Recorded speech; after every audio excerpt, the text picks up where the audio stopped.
Man. I just started. Is that cool? Yeah.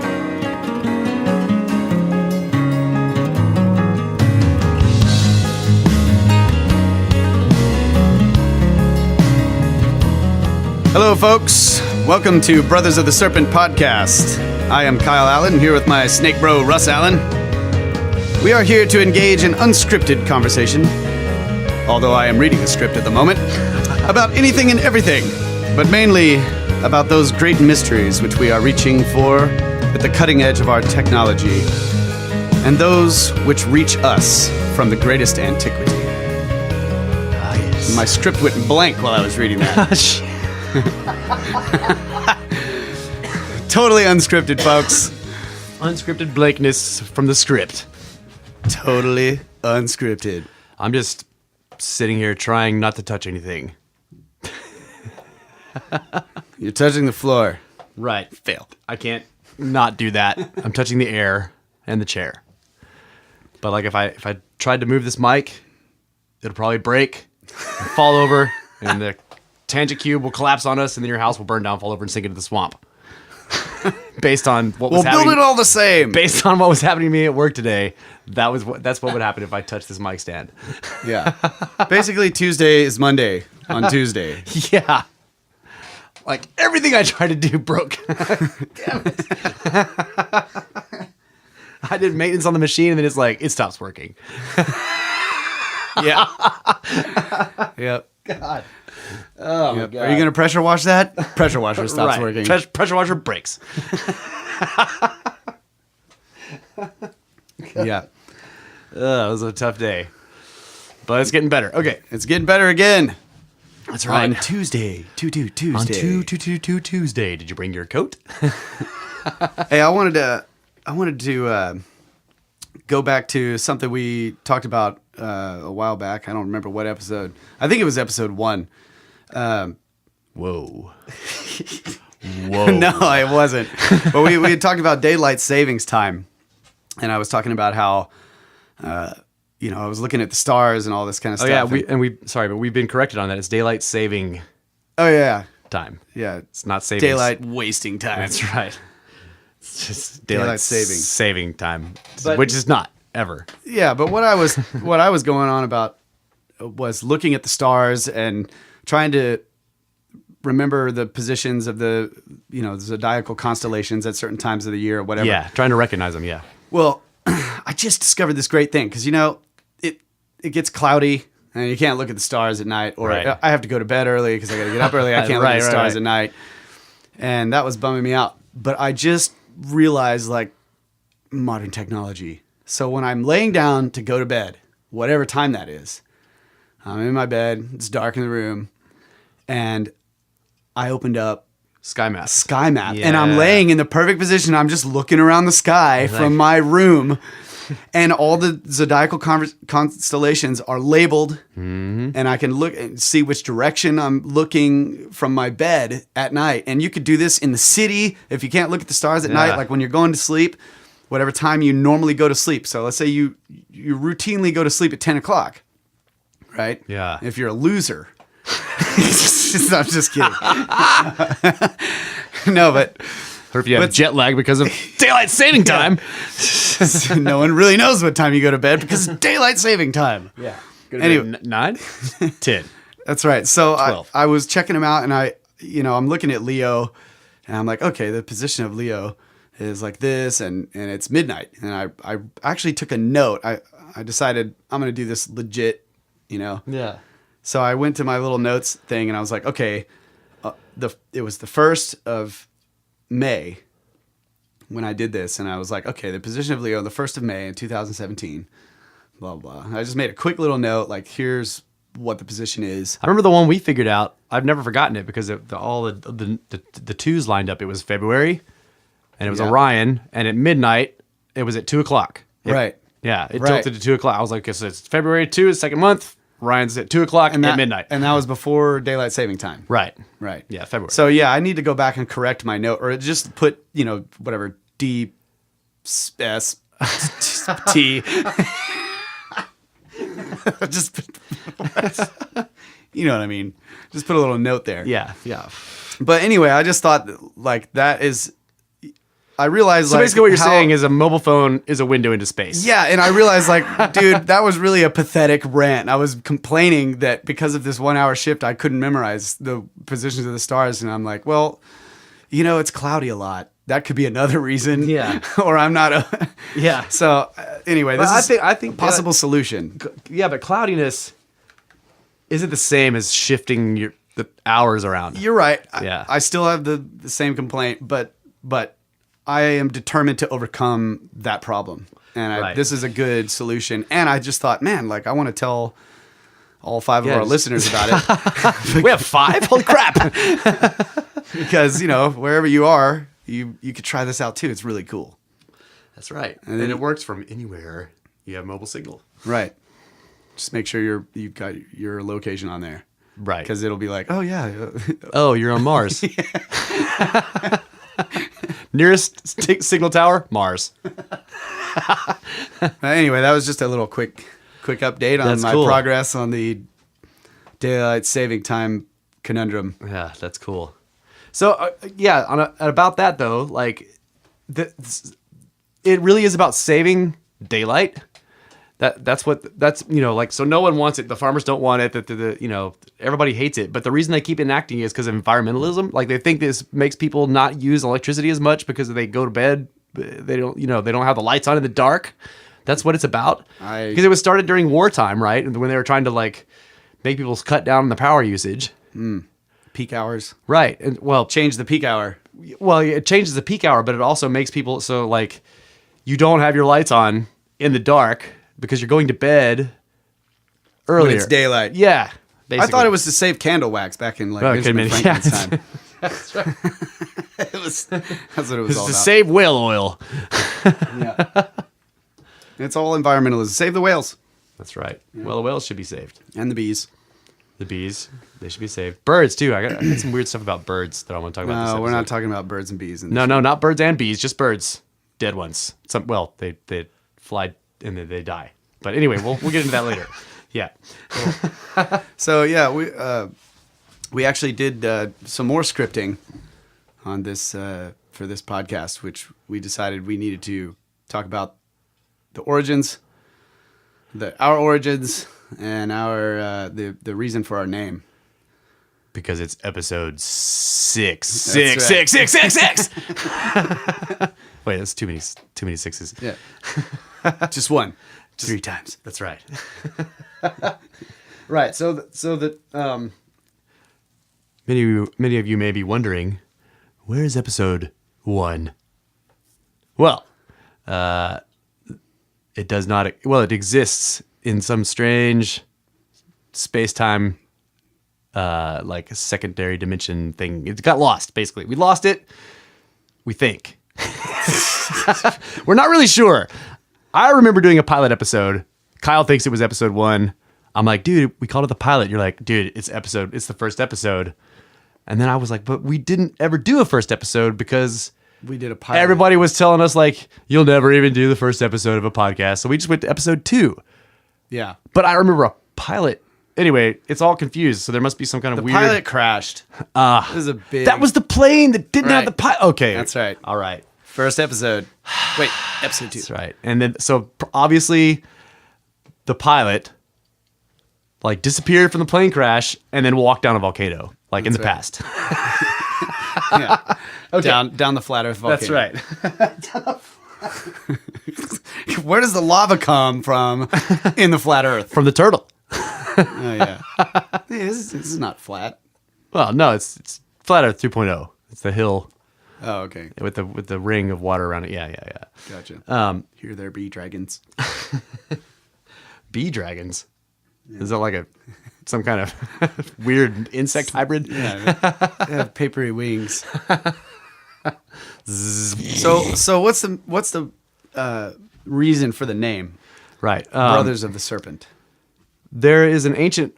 Well, there's a sort of a myth or a legend of an ancient order, like I guess you could call it a monastic or a secret society type of thing called the Brotherhood of the Serpent.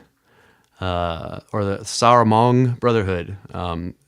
Saramong meaning like, it's a term meaning like, serpentine.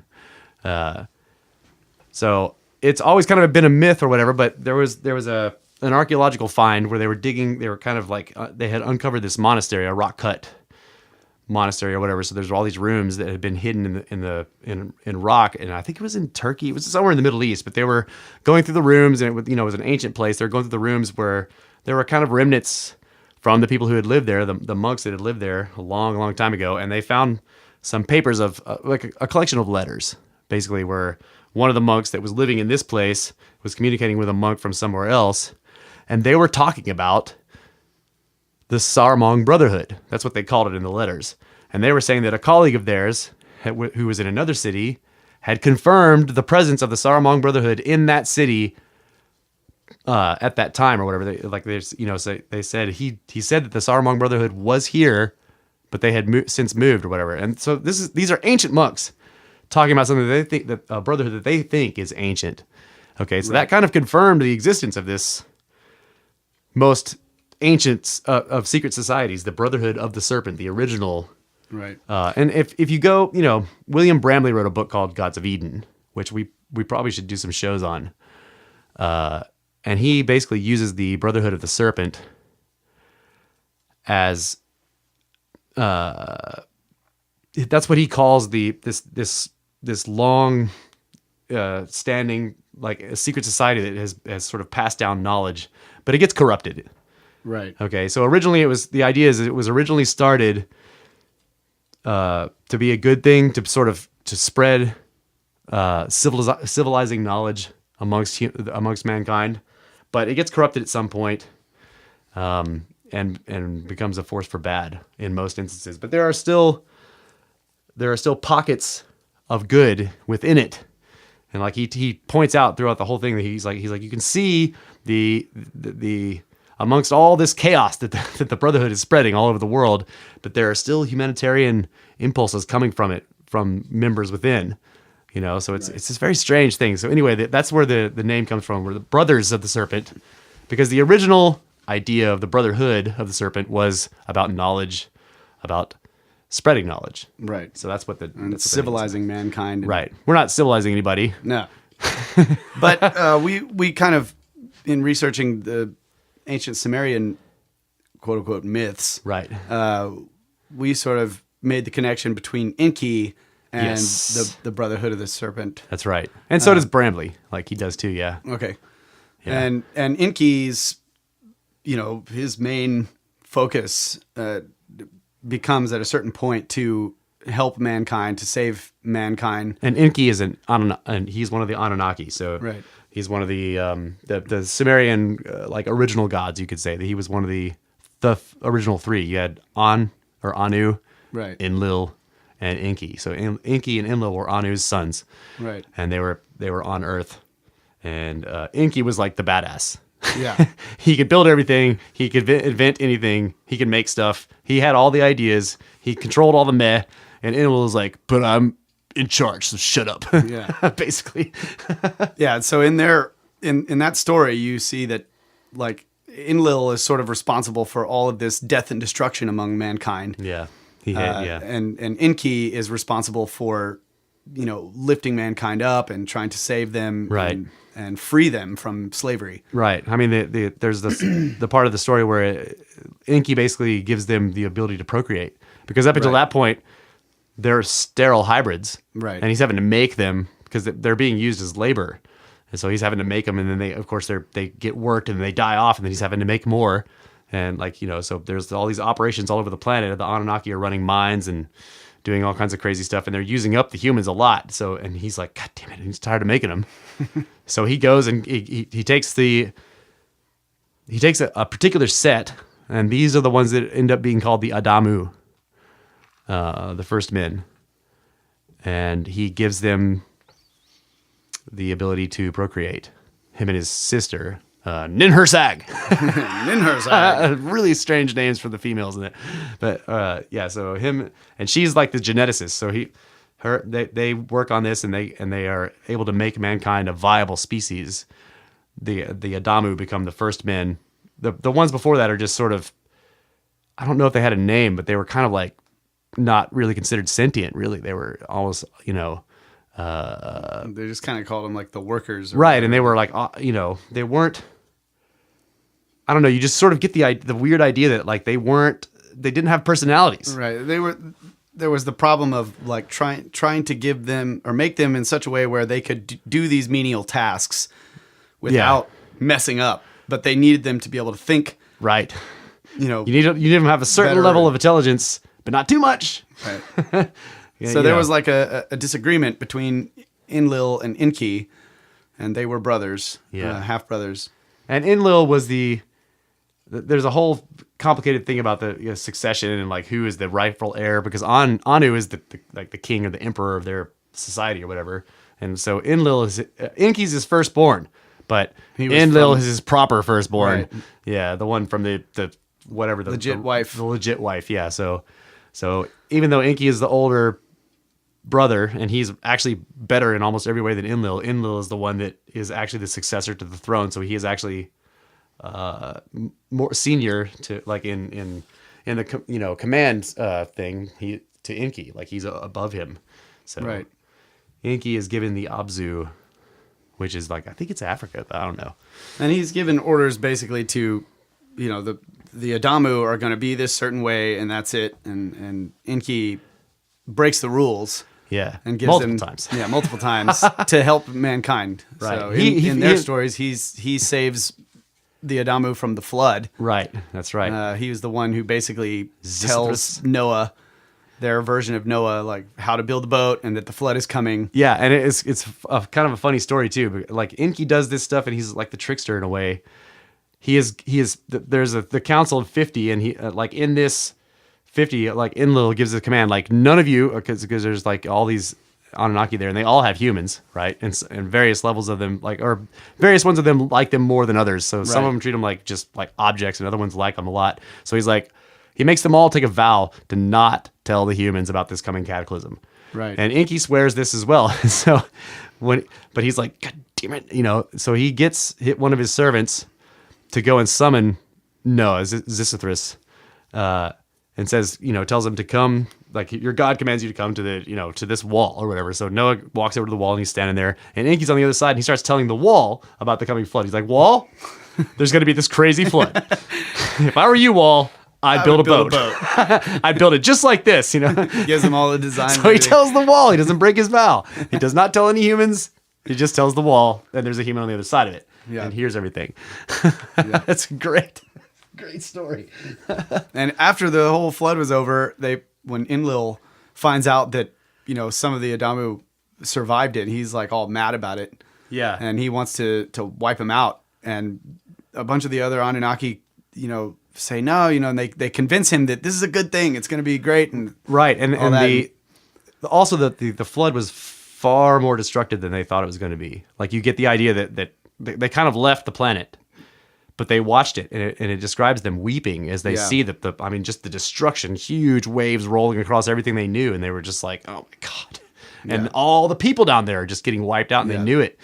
So it really affected quite a lot of them very powerfully. And so when they came down there, and Enlil was like, well, some of them survived, and they're like, hey, chill out, bro.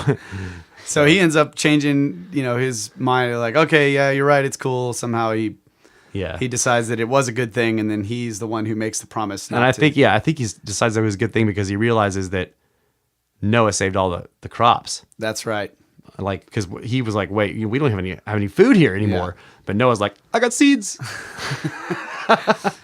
So that's So we were telling that story because Enki started the Brotherhood of the Serpent. Right. He was the serpent.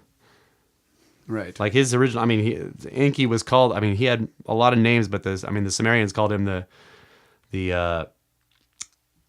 was something about the Jeweled Serpent or something like that, because and whenever you see him depicted, he's got these wide shoulders or whatever, and there are these like, it's like he's wearing a coat, and on the coat are these knobs or whatever. They're meant to their color's gone, but they were meant to represent jewels. And he also is like he's represented with like these waves of water. Yeah, coming off he has, and there's fish. He has in 'em. shoulder rivers. Yeah, they're just coming up and there's fish in them and everything.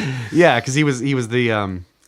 I mean, the Romans called him Poseidon, so he was Neptune, or they called him Neptune. The Greeks was Poseidon, so he was the god of water, the god of the ocean. Right, and then that correlates to Viracocha, who comes out of the sea. They called Viracocha, which meant foam of the sea. Right. The most fascinating connection to me on that one is the Australian Aborigines, who have their original creator hero god was called the Rainbow Serpent. Right. I'm just like, holy crap! Like, it's the same guy. Yeah. Wow. Yeah. So and then of course you have the Maya had Kukulkan, the feathered serpent. Right. Right. And their feathers, when you see the depictions, are always iridescent, like peacock feathers. So it's like it's the same being. So we're kind of looking at that whole thing in this concept of the Brotherhood of the Serpent, and that like all of the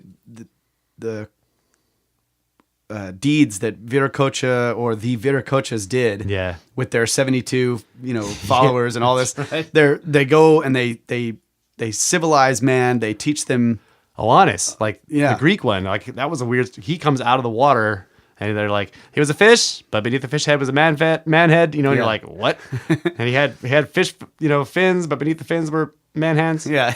You see some of those depictions, it's like this big fish with feet sticking out of the bottom. Yeah. Like and the fish head is like looking up into space, and there's like a man's head face sticking out of it. You're like, okay, that's pretty weird. Good. Age of Pisces. Right, but that resulted in like this cult, the cult of Oannes or whatever, and the priests would run around wearing fish suits. Like, like taking your symbols a little too seriously, so what do you think? Guys. I just thought of this though. Another tangent. Wear a fish suit. But the story of Jonah getting swallowed by a giant fish, right? And he's in the belly of the fish, and it changes it totally changes him and everything. I was talking to somebody about this. I was like, that wasn't a whale.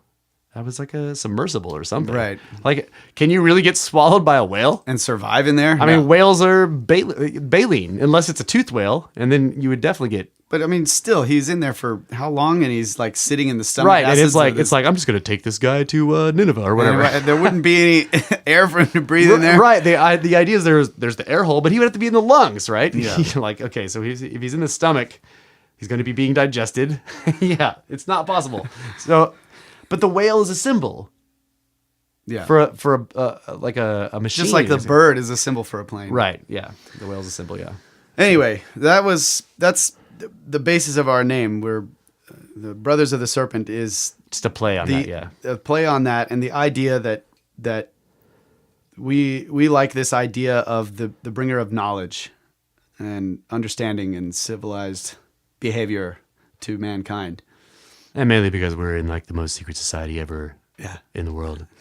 Shh, don't tell anybody. Composed of two snakes. Okay, so what do we got on time here? 20? Yeah, we got a little bit. Right, but not long enough. 7 minutes. 7. Well, okay. So the other thing we talked about in the episode that does not exist, that may have been called a pilot. No one ever found the pilot. Right. No, the pilot was not in the plane. That's right. Yeah. But there are footsteps coming down that mountain from thousands of years before.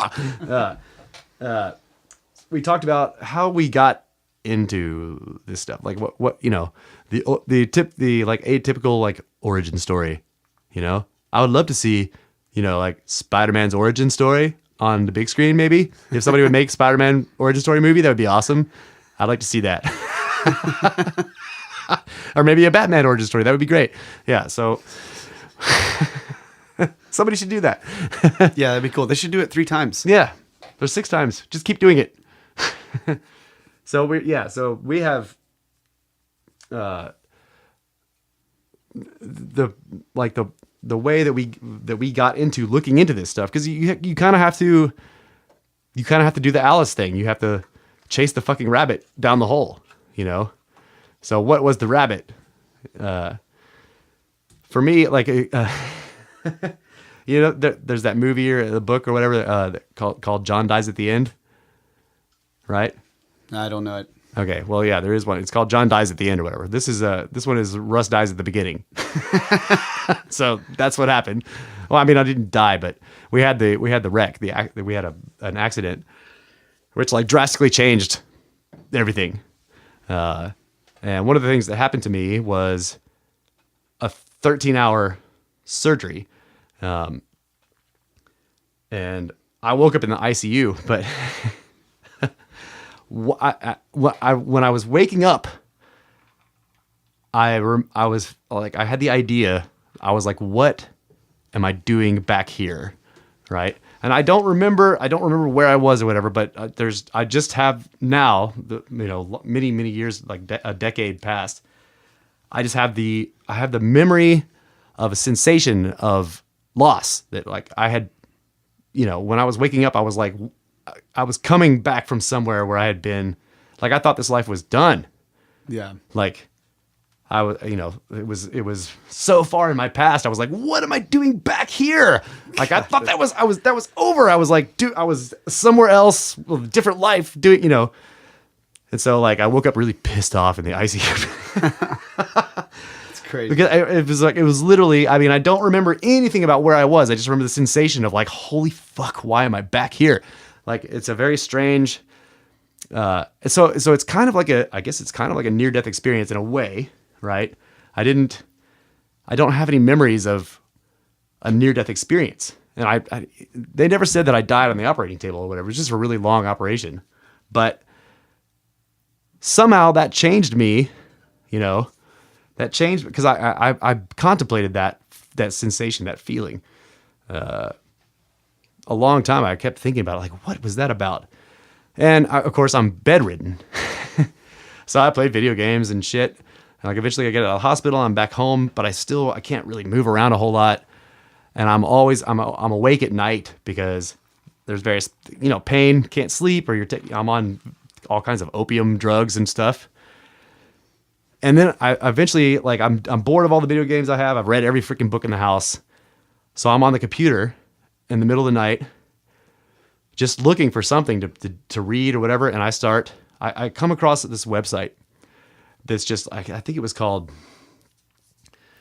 I don't know, but it was just mysteries. Like, it was a website of like, here's all the weird shit that we can find. Right. And I spent days reading it fascinated me. Every fucking thing on that website I read about all these out of place artifacts, all these weird places, all these strange events, just like, and I was like, holy crap, look at all this fucking shit. Some of it I'd heard of, but, and that website was comprehensive. So it connected to gigantic articles about the pyramids, and I was just devout, I had nothing to do.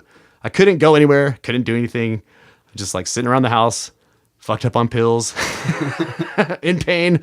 And I'm just like reading this stuff. And that's how I first dove into it. And like, I've always loved mysteries. Like, I used to get my parents would get the Reader's Digest, and I'd flip it over to like read the weird stories. They have these weird short stories of mysteries or whatever they tell you. I always have loved that kind of stuff. And so when I found this website, it was like a gold mine, and I read that thing for days. And then that one connected to other websites that were the same sort of compilations of stuff. So like, I still use some of those websites as reference, like the Biblioteca one. Mm-hmm. That one has just, you can't even read all that stuff. It's so huge, massive archive. Pseudo-apocrypha. Yeah. And then you run across pseudo-apocrypha, and then I'm reading the Book of Enoch, like, holy crap, this dude went to space with angels. Yeah. So that's what started it for me. And then Google Images. Google Images was like amazing. Like, I'm like, holy, okay, so I could just type in like weird geology, and just bam, I get thousands, huge list. And I keep going like, what the fuck is that? What the fuck is that? What the hell is that? Right. So I started developing a collection because I live out in the boondocks. So like, once my slow internet connection has loaded a large picture once, I don't want to have to do it again. So I save it. Right? So I have everything. And I've got a gigantic archive of stuff. And then of course, looking at stuff like that, I start to see people talking about it, and then that gets me into the sort of the paranormal world. Like, I suddenly start encountering all these people, these names, like David Hatcher Childress, Laird Scranton, fucking Graham Hancock, right? And then I find Graham Hancock's book, and I'm like, okay, I need to read this Fingerprints of the Gods. Yeah, I remember when you Blew read that. my fucking mind. I remember when you read that, like, dude. Yeah, and then of course, so once I had done, I was like, holy shit, there's a whole collection of these books written by these people about this stuff out there that I didn't even know about, right? And since then, I've not even been able to read. I've been a reader my whole life, always reading a book. But now I cannot read fiction. I mean, I can sort of, but like if I'm reading fiction, I feel like I'm Gotta get through it real quick. Yeah, Gotta get through it. or I feel like I'm like doing something I shouldn't be doing. Yeah. I have this big stack of nonfiction about stuff that I'm like, man, I got all these things I need to read that are about real things that are weird, but they're real. So that's basically my origin story. That's how I got into this stuff, was basically just, I died at the beginning, and then like that changed everything. And I started reading weird websites, and here we go.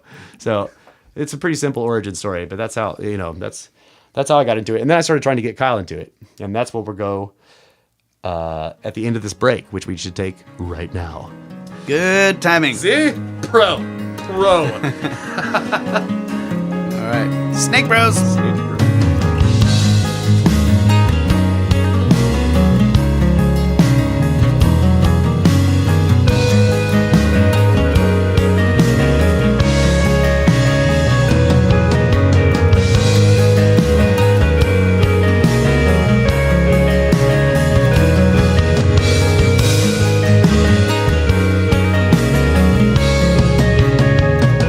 And welcome back, ladies and gentlemen, coming to you from our 10 by 10 by 10 tangent cube of science, nestled amongst the dusty bones of an ancient seabed high up on the Edwards Plateau.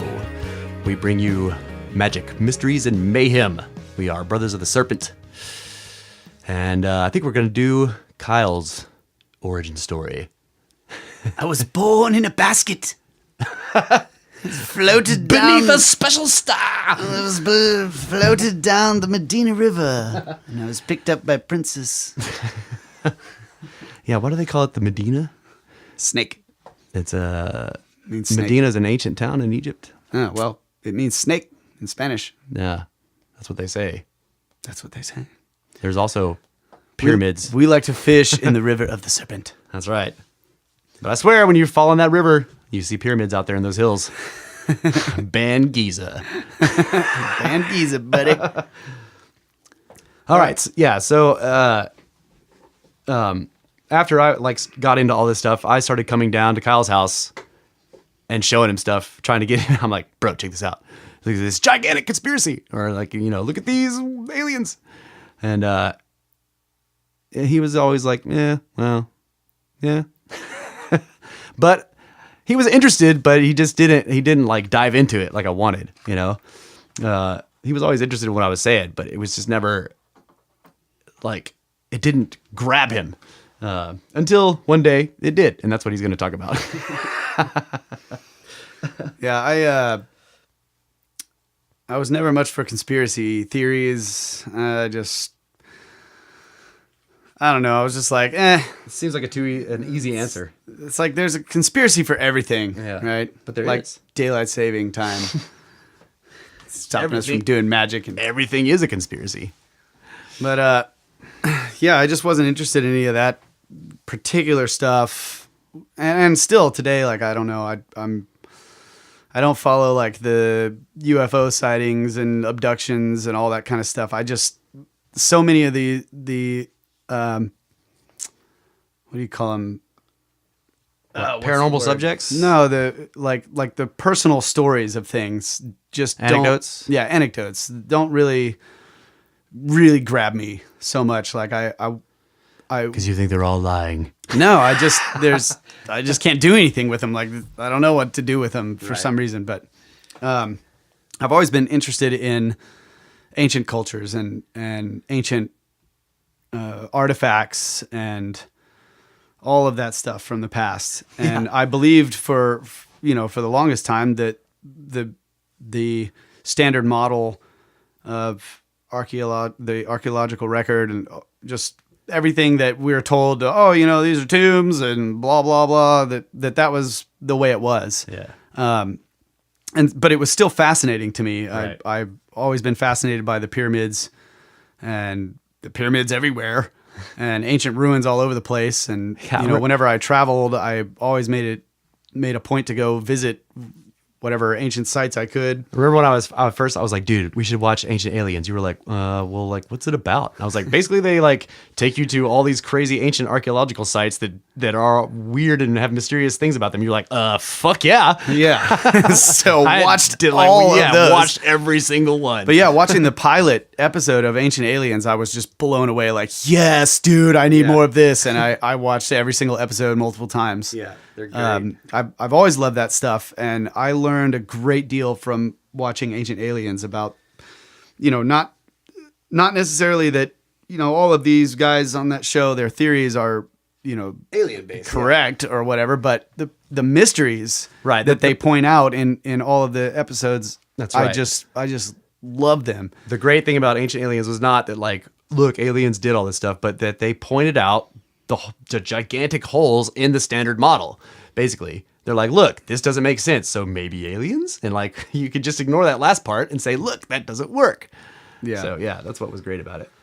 But anyway, I've always been interested in that. Like, I've always been a big outdoors person, and also interested in music and in acoustics, just the nature of sound and electricity and all of that, the stuff I use in the studio, microphones, speakers, how they work. I always dissected speakers, like took them all apart to figure out how they work. And so I've always been really interested in how things work. I took everything apart to learn how it worked. I did a lot of that too, yeah, taking stuff apart. And the thing about ancient artifacts, like finding an arrowhead or whatever, was always fascinating to me.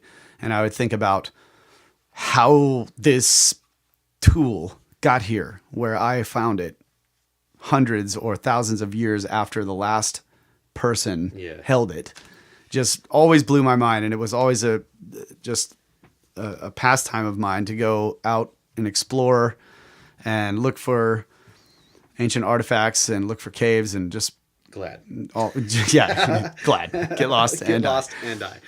But so Russ turned me on to Ancient Aliens, and that just took it to a whole nother level for me. Because of that first pilot episode, I learned about Enoch, and I was just like, what? Like, there's a book of Enoch? Like, yeah. So I went. Wait. Cain had a son? Yeah. So Russ pointed me to pseudoapocrypha.com, which is just like a link, a site full of links to all of the ancient texts that have been discovered and translated in all the different translations. And so I started reading all of those. And there's also the I probably can't say it right, the Nag Hammadi library, which is the Dead Sea Scrolls translation stuff, which is like, holy crap. Yeah. And then there was one more major paradigm shift for me that really, really sucked me in to all of this that we theorize about, and that was the giants. And we were talking about Russ, the giants. Russ showed me a presentation done by a guy named Jim Vieira. He's from the Northeast United States somewhere, and he is a stonemason. Yeah, he's from the New England area. Yeah. And he doing stonemasonry, building stuff all over. He's a builder. Learned the trade and learned to recognize all of these different building styles, and then the history of where we got them and all this kind of stuff. And it at some point in his presentation, he's talking about how he remembered there was this stone little shelter or root cellar that they called them in the Northeast near where he grew up, that he used to go out in the woods and visit. And he realized later in life that, like, man, that thing was actually made in this certain way, that it was dry laid stone, and there was like huge lintel stones and all this stuff. And he was just like, I got to go check that thing out again. Dry laid means no mortar. Yeah. And then the lintel stones are they're the ones that make the ceiling. So you make two walls, and then the lintel stone crosses across the top of the walls, and like these things would have dry laid walls that were so finely fitted and just so well made, and then these lintel stones that were gigantic that crossed a huge slab that would cross the entire thing. So he realized like this is not number one. It's the colonists didn't do this, right? These are not colonial root cellars. Most of the time they were in the middle of nowhere where there was never a house.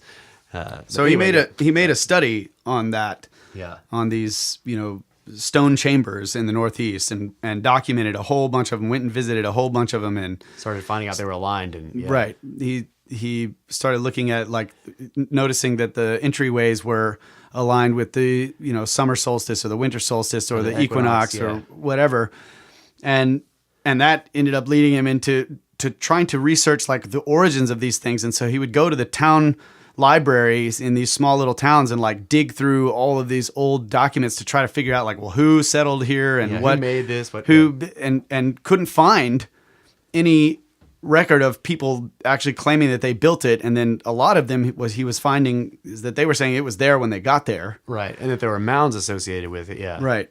And so the more research he did in this presentation that he's delivering, he eventually gets to the giants. Yeah, he's like, so it's gonna get a little weird here. Yeah. I started finding these accounts of like gigantic skeletons, and all these accounts in these records in these towns were excavations where they found skeletons that were very, very large, and we talked all about that in a previous podcast. But anyway, that we did. Yeah, we talked about the longheads. Remember? Yeah, the longheads. Yeah. Yeah. So all of that, like he does a very thorough presentation on all of the records of giant skeletons being found near and around these stone chambers, which are built in ways that the settlers couldn't do. Some of the stones are massive, like Russ said, and they're the building styles like corbelled ceilings of dry laid stone, like they really built difficult. False structures inside and then laid the stone on top and then removed the structure from the inside, and the stones like locked together, and they're all aligned like perfectly to the equinox here or there or whatever. Yeah, which I just realized actually suggests that their age based on precession. They're That's right, yeah, because it would be would have to point right, yeah. So anyway, we'll have to on show. Yeah, we'll have to look into that a little bit deeper and go revisit it. But anyway, when I realized when I watched that thing, I actually the information that he gives is solid, and I was just like, wait, so there is another species, right, of intelligent beings that are not us. On this planet that have been building stuff, and it blew everything out of the water, like the whole. Right. And it just opens up the possibility of like, well, then who built the pyramids, or how all of these massive stone construction. Yeah, and he ends it with that. He ends it with the Lincoln quote, which we also talked about in a previous, and like that was where you like, wait, what Lincoln? What? Lincoln said this, and you went and looked it up, and you're like, okay, holy crap, he did. He actually went and visited all these mounds. So like that was really, but it was a cascade of paradigm shifts for me. But definitely one of the original things was watching Ancient Aliens, and getting turned on to just a resource where I could go and read all of these ancient texts which were not in the Bible, the canonical Bible, which I'd always loved the Old Testament stories, and they're just very mysterious, strange things, giants and massive floods, and there's all this cool stuff. Men with incredible strength and all. There's just so many strange God writing in stone stories in the Old Testament that I always loved, and I just found this resource of all of these other texts that were full of other stories and having read a whole bunch of them. Well, I can't say I read a bunch. I read some of them. I have this other thing that I do where I get PDFs and I put them on my phone and I just make the phone read it to me. Yeah, but I was not an avid reader like Russ. And I read really slowly. Well, not all the time, but yeah. But yeah, I don't read nearly as fast as Russ does. Yeah, but man, you've been chewing through those ancient texts with that phone talker. That's like audiobooks. I think it's great. Yeah, so I had the same problem that Russ had, where the fiction no longer was. Whenever I was listening to audiobooks that were fiction, I was just like, man, like, yeah, I'm doing something wrong, wasting time. Like I need to do wasting time. Like you need to be but studying. I found like all of these audiobooks that I could find that had this, information about all of this ancient stuff in them and listened to them all and was running out. And there were, the 12th Planet series. Yeah, the Sitchin series. By Zachariah Sitchin. I can't get on audiobook. Right. So I found, I found the PDFs of the entire series, and I just was like, well, I'm working in machines all day and driving all the time. So I just got this app on my phone called Read Aloud something or whatever, and I just load the PDF in there and push play, and I rode in the car with him. And when I pull up to stoplights, I mute it. Yeah, because people are like, what the hell? I don't want to be blasting this bad boy out there. And the Anunnaki then made the Adamu, and that is mankind. I was like, what? No. But yeah, the Earth Chronicles by Zachariah Sitchin blew me away. Yeah, those are great books. And I got to go through them again. It's just, but there's so much out there that you can't get on audiobook. And so I definitely listen to the monotonous computer voice. Yeah, it's worth it. I mean, like, dude, I read the Earth Chronicles and holy crap, I loved those books. There's stuff now in there. Now I'm listening to Velikovsky's Worlds in Collision. Yeah. Dude. That is freaking awesome too. And like, so you get done with Worlds in Collision, do Earth in Upheaval, because that one, like, yeah, I got him. Yeah, that one, like, he does Worlds in Collision and just pisses off the entire world. Yeah. I'm also listening to the Catechism. Oh yeah, which is a Catholic Church book written by a bunch of Catholic scholars. Yeah, it's a collection of papers and treaties and other writings on the. I've also been listening to the Book of Mormon. Yeah, now there's a book. Yeah, namely the books of Nephi. The books of Nephi, the Nephas. Yeah, and also been listening to the Quran. Z. Yeah, sorry.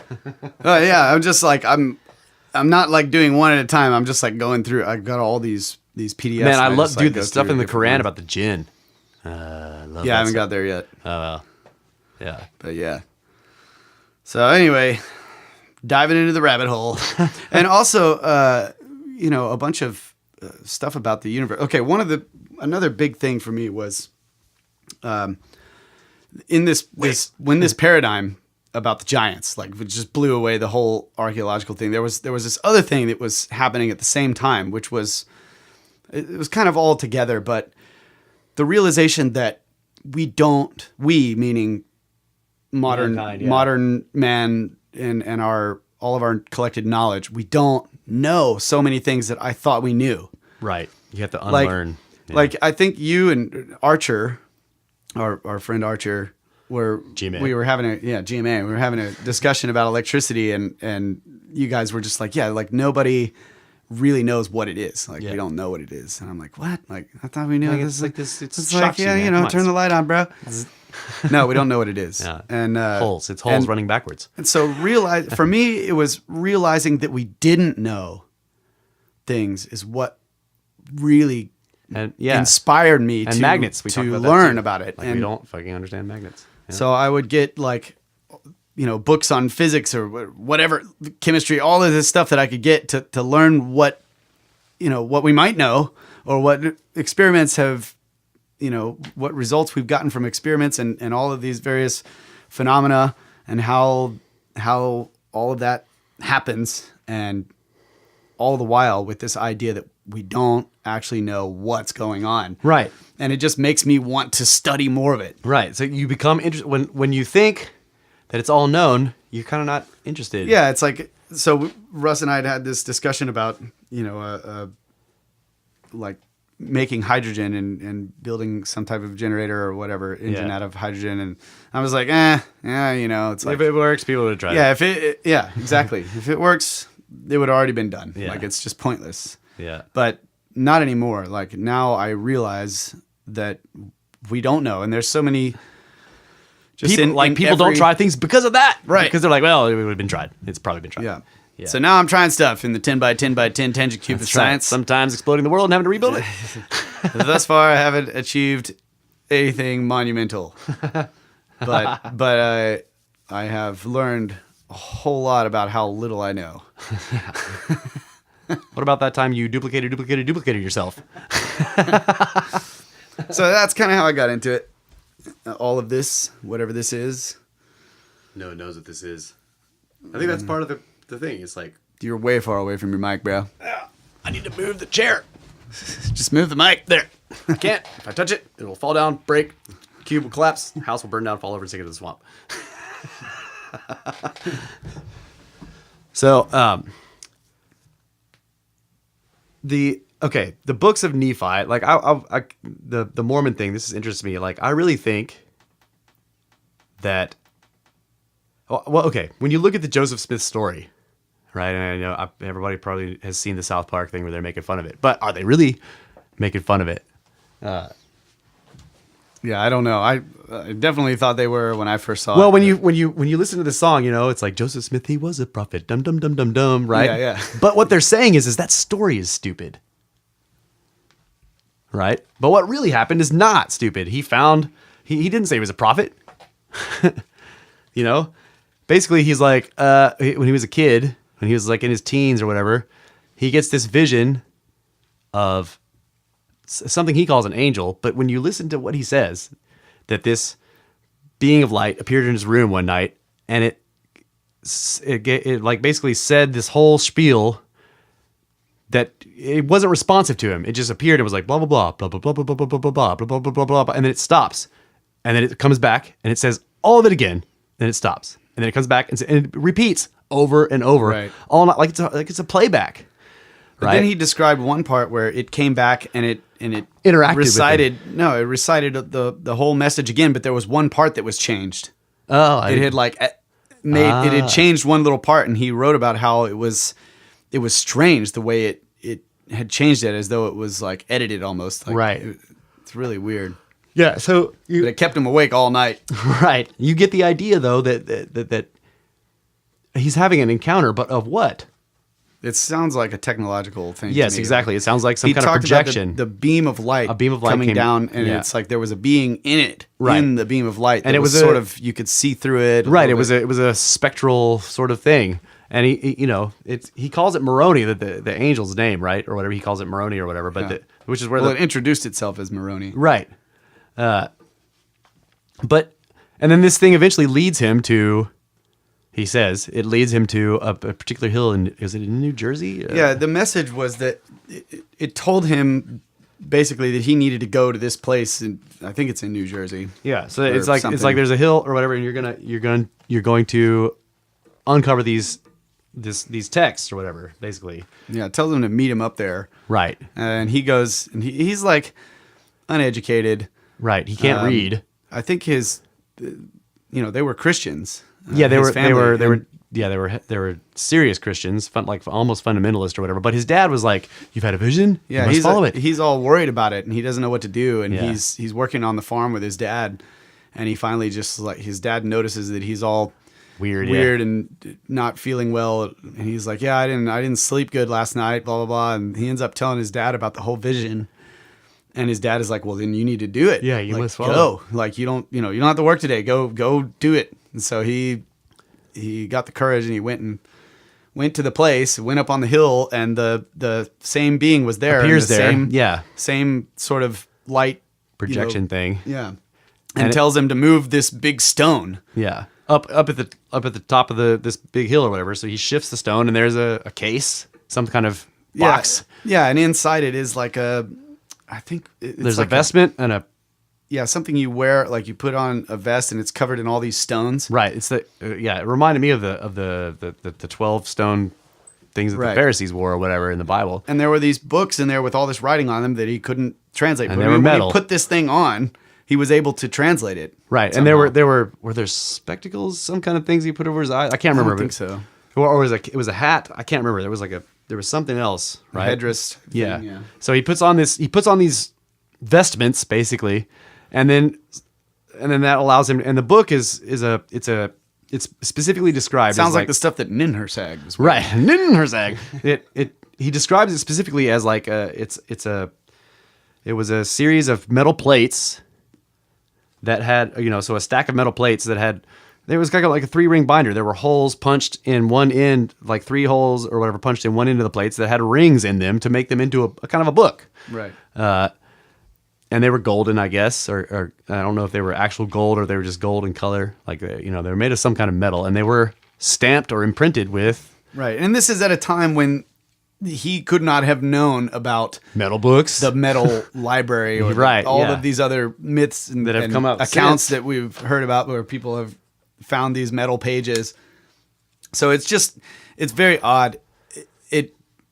I never thought I would be someone who was reading the Book of Mormon and actually believing right. that this guy really did experience these things that he's saying. And But basically actually, it seems plausible based on all the other. And basically, isn't the Book of Mormon, basically, it's mostly the regular Bible, but there's these extra Right. There's these books, these That- additional books in there that were translations from that. Right. Yeah. And they actually described a story about the time of the Tower of Babel, when it was known that the tower was going to be destroyed. There was a family, and this family went to God basically and pleaded with him, like, "Hey, we have not broken any of the laws. Yeah, we were not and involved in this We don't tower want to thing." be involved in the confusion of tongues or whatever is going to happen." And so God was like, "Okay, yeah, you're cool, and I'll Here, climb in rescue this you from well." it." But he basically makes him a deal, like he leads them away from the area to the ocean somewhere. I can't remember what the ocean is. Right. He's like, get in this whale.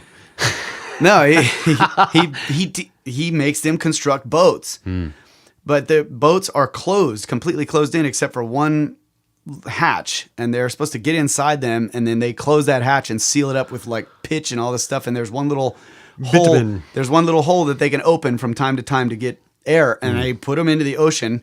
And he makes them a deal, basically, like, I'm going to give you a promised land, basically their own promised land, and that they have to follow these certain rules on that promised land, and they'll be able to live there forever. Blah blah blah. So they get in these boats that are basically submarines, Right. and they go across the ocean, Yeah. The Atlantic, presumably. Yeah. the Atlantic. I don't know. Yeah. I don't know where I they thought were. it was the Atlantic. Oh, yeah, you're right. Could They be were the they Pacific. were near Babel, wherever that was. That was in the Middle East, so the Mediterranean. Yeah. So they'd be calling the Atlantic, yeah, probably.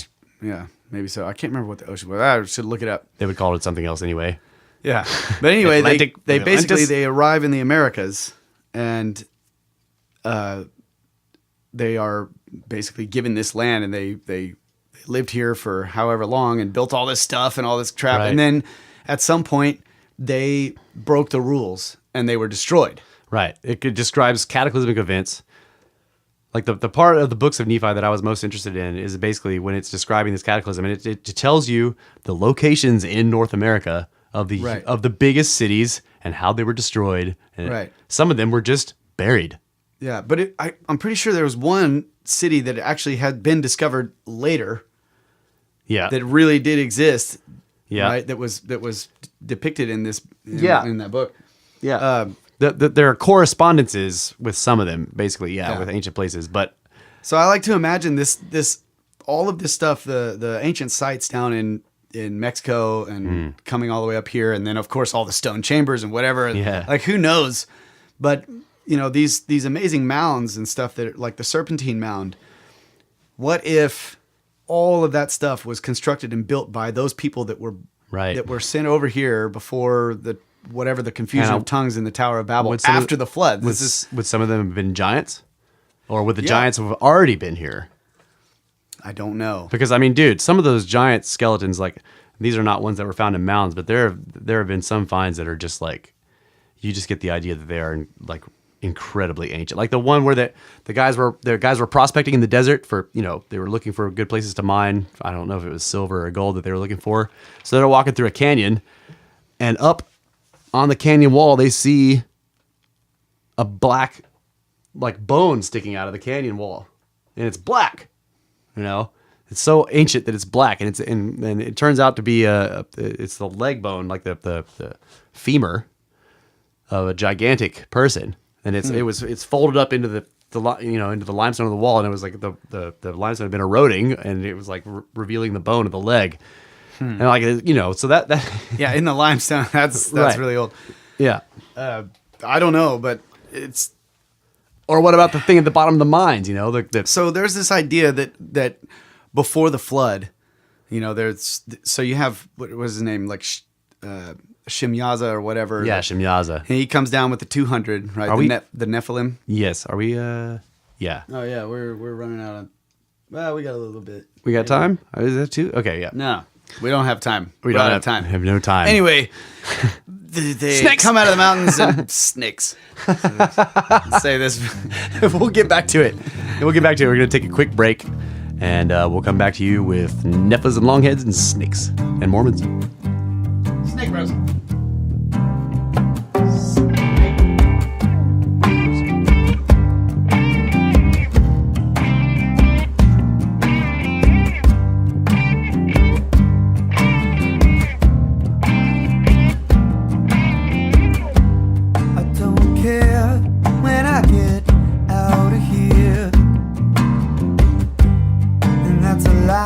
I tell well let it fall on closed eyes and deaf ears, just as long as you can tell. All right, welcome back to Snake Bros podcast, where we throw pods full of snakes. We're casting pods full of snakes. Yeah. To the river of dreams. From the 10 by 10 by 10 by 10 minute time cube of tangents. Wait, I did that wrong. You did? Let me do that over. Where there are no do-overs. You can do it over. No, I can't do it over. We got something special for this segment. Maybe. Real quick. Well, we don't really know how special it's going to be, but yeah, it may not be very special. But we're going to find out. We have a disgruntled listener yeah. who wanted to chime in. I guess Mormons are on hold. Yeah, this listener wanted to chime in and tell us how much he loves our show. Welcome, Tyrell Stone, to the Brothers of the Serpent podcast. Hey, you got Snake Bros. How you doing? Hey, we're doing pretty good, buddy. Good, bro. Oh, it's good to be on the show, man. Long-time listener, first-time caller. Hey, well, great to have you. This is your time to shine. That's What's your question for the hosts? Okay, one of you jackasses didn't know who wrote Star Wars. Oh, yeah. And, for a while there, I stopped calling you guys Snake Brothers. I started calling you guys Snake Sisters, okay? Oh, yeah. Because, I was a little disgruntled. I took a nap. Wait a second. I took a nap and I got over it, buddy. I got over it. But listen, here's the Jewski right now. Someone, I don't know who it was. I think it was Kyle. Pretty sure it was Kyle. Russ would know. It was Kyle. Kyle's a Star Trek fan, I think. So anyways, I just want to know, like, was that just a joke or what's up? I knew I was gonna piss off the nerds by. So really, okay, we have a rule here which is no redos, Right. and I decided to go the less risky way, which was to not name the wrong guy, Right. and just not name the guy. Yeah. And Russ chimed in with the right guy. So you didn't say Grant Cameron or yeah. I don't think he chimed in with the right guy. I'm the one chiming in with the right guy. It's George Lucas. Right. I said Lucas on the And then Kyle was like, "Yeah, Lucas, man, I'm gonna get a lot of shit." You know what? You call yourself a listener. You didn't even listen. Yeah, you at don't all. even know what you're talking about. You got so mad, you just stopped listening. I guess, huh? Well, look, we're trying to fix that. Okay, honestly, I got mad and I dropped my phone in the toilet. I can do something. Hey, well, we'd love to give you a brand new iPhone, but they're not in yet. right. You are our first caller. Can I get Brothers of the Serpent engraved on it, bro? Yeah. Well, yeah. Just hang on, and our call screener will get your address and your phone number. That's right. So So we'll we- begin Are stalking you guys just gonna tomorrow. Send me a picture of an iPhone, because that's what I'm feeling. You're just gonna send me a picture of an iPhone. No, actually, we're just gonna send you an Android and tell you to get real. That's right. Like an actual Android, a tall one, about 7 feet. But hey, we appreciate you listening to the show, and really makes us excited that we did, in fact, piss somebody off. Because hey, you get somebody mad, and they're gonna keep listening. That's right. Tell your friends, and they can tell their friends, and they can tell their friends. Spread the show around, man. Come on. I'm glad. I'm glad you guys took my call. I don't really know what you guys were talking about in this episode. Yeah, well, you'll find out when you listen to it. We were talking about. Can we talk about politics in this episode? No. I listen to a lot of politics. No politics. No. It's not a political conversation. Yeah, it's not a political conversation. So if you make any political comments, we'll just edit that out. Yeah. Beep, beep, beep. Oh, really? Yeah, go ahead, make some political comment. Just give us the Well, what. no, it's just gonna get freaking edited out. No, go for it. You know what? We'll just make an exception this time. What do you got to say? Hey, the old man, he's hilarious. Oh yeah, you're a big. Did you read his? Did you guys read it? Do you guys like his? Yeah. I read his. Yeah. That's cool. Well, we appreciate the comments there, Yep. Ty. Can edit it out? No, we're not. But anyway, we really appreciate the comment. Here's a real story. Listen, this one's for Russ. Okay, this is not political. What is it? Lay it on me. What do you think, Russ? What do you think about Bill Nye, the science guy? Is that dude a fucking fraud? Pardon my French. Is that dude a fraud? A fucking 'Cause fraud? I think he's a fraud. Well, Wait. Is he a fucking fraud? Is that what you're asking? yeah. Swearing is legal on this show. Yeah. Because I heard that he was. He's an I engineer. was reading about him. He was like I think he was a mechanical engineer, and he was a comedian for like the Disney Channel or something. He has- And now all these people take him seriously, like a real scientist. I'm like, I don't know, man. Like he just seems like a comedian actor, and Okay, Bill Nye. it's kind of like how everyone gets their news from Comedy Central. Now everyone's Yeah. getting their He science can't hear you. from the Disney Channel. It's just what the hell's going on? What's your opinion on this, Russ? All right, Bill All Nye. right. Hey, Bill Nye. Thank you, Ty, for your call. Russ will answer your question. Yeah. All right. Appreciate it, buddy. Bill Nye is he has a mechanical engineering degree. I think a bachelor's in mechanical engineering. He's not a scientist. But he had a show, Bill Nye the Science Guy or whatever, that like millennials kind of grew up with. So they have this sort of nostalgia of being taught science by Bill Nye. And so they bring him back. Bill Nye saves the world, which he, spoiler alert, he doesn't. But if you watch it, it's basically a nonstop like a lecture. That's all it is. It's just one talking point after another. It's not even it's more like watching a show than a science show. It's so yeah. No, he's basically a spokesman for the mainstream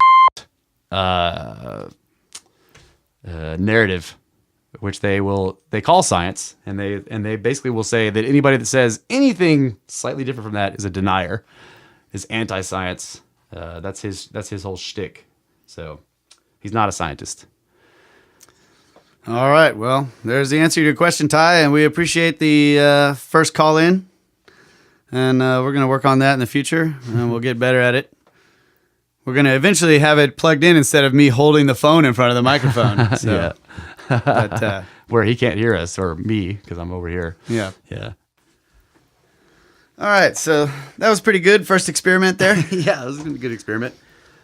Where were we? Ty got us all messed up. Right, here. we were talking about Mormons. Oh, yeah.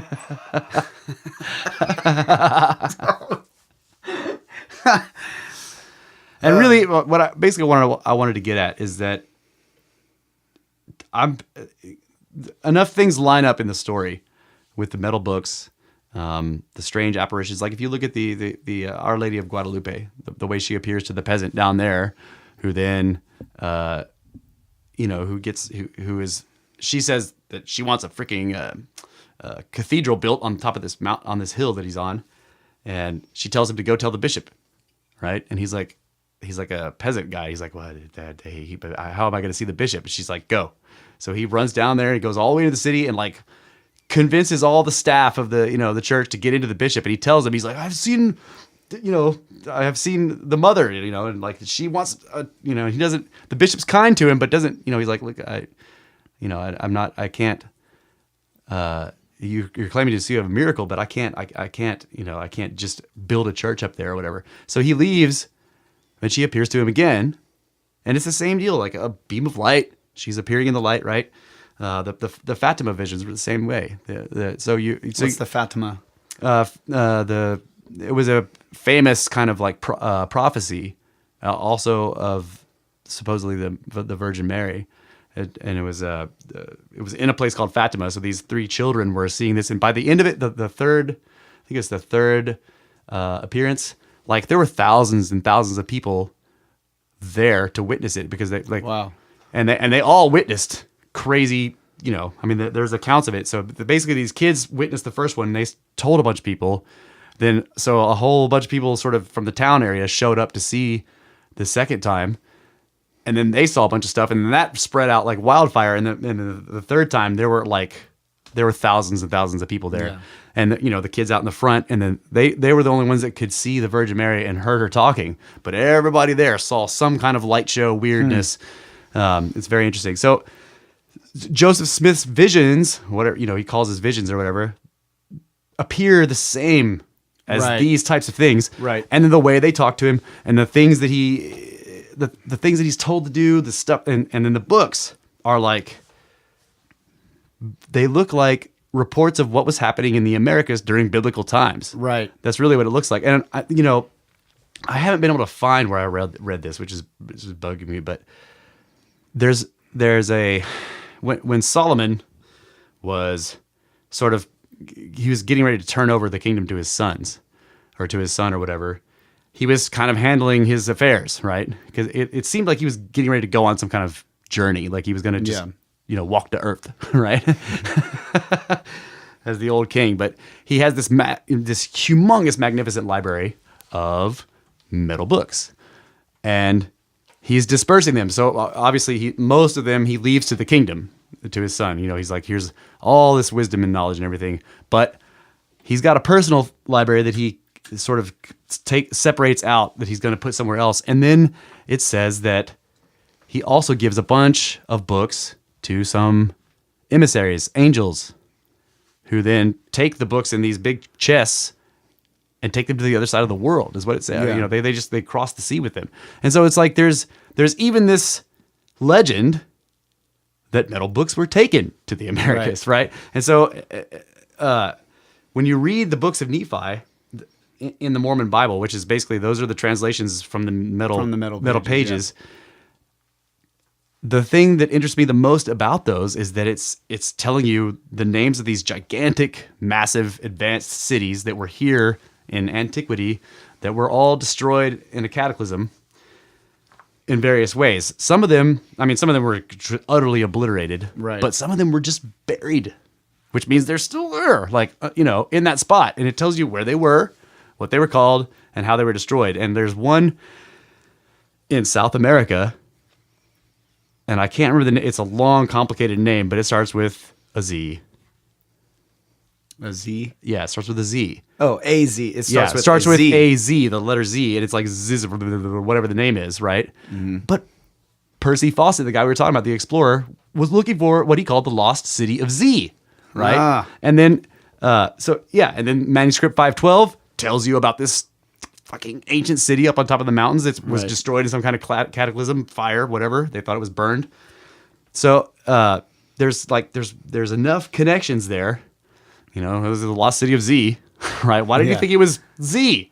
Yeah. You know, probably because, well, I mean, there's also another explorer that comes to South America. I won't even get into this, but basically he goes to Utah. He comes to the United States. He goes to Utah and spends a couple of months hanging out with Brigham Young, like, okay, the guy running the Mormon church or whatever, and like they kind of hit it off. And I think he probably wanted to see those books. Yeah. Then he ends up in South America. Searching for the lost city of right. Z. He translates manuscript 512. He's the one who ends up translating it.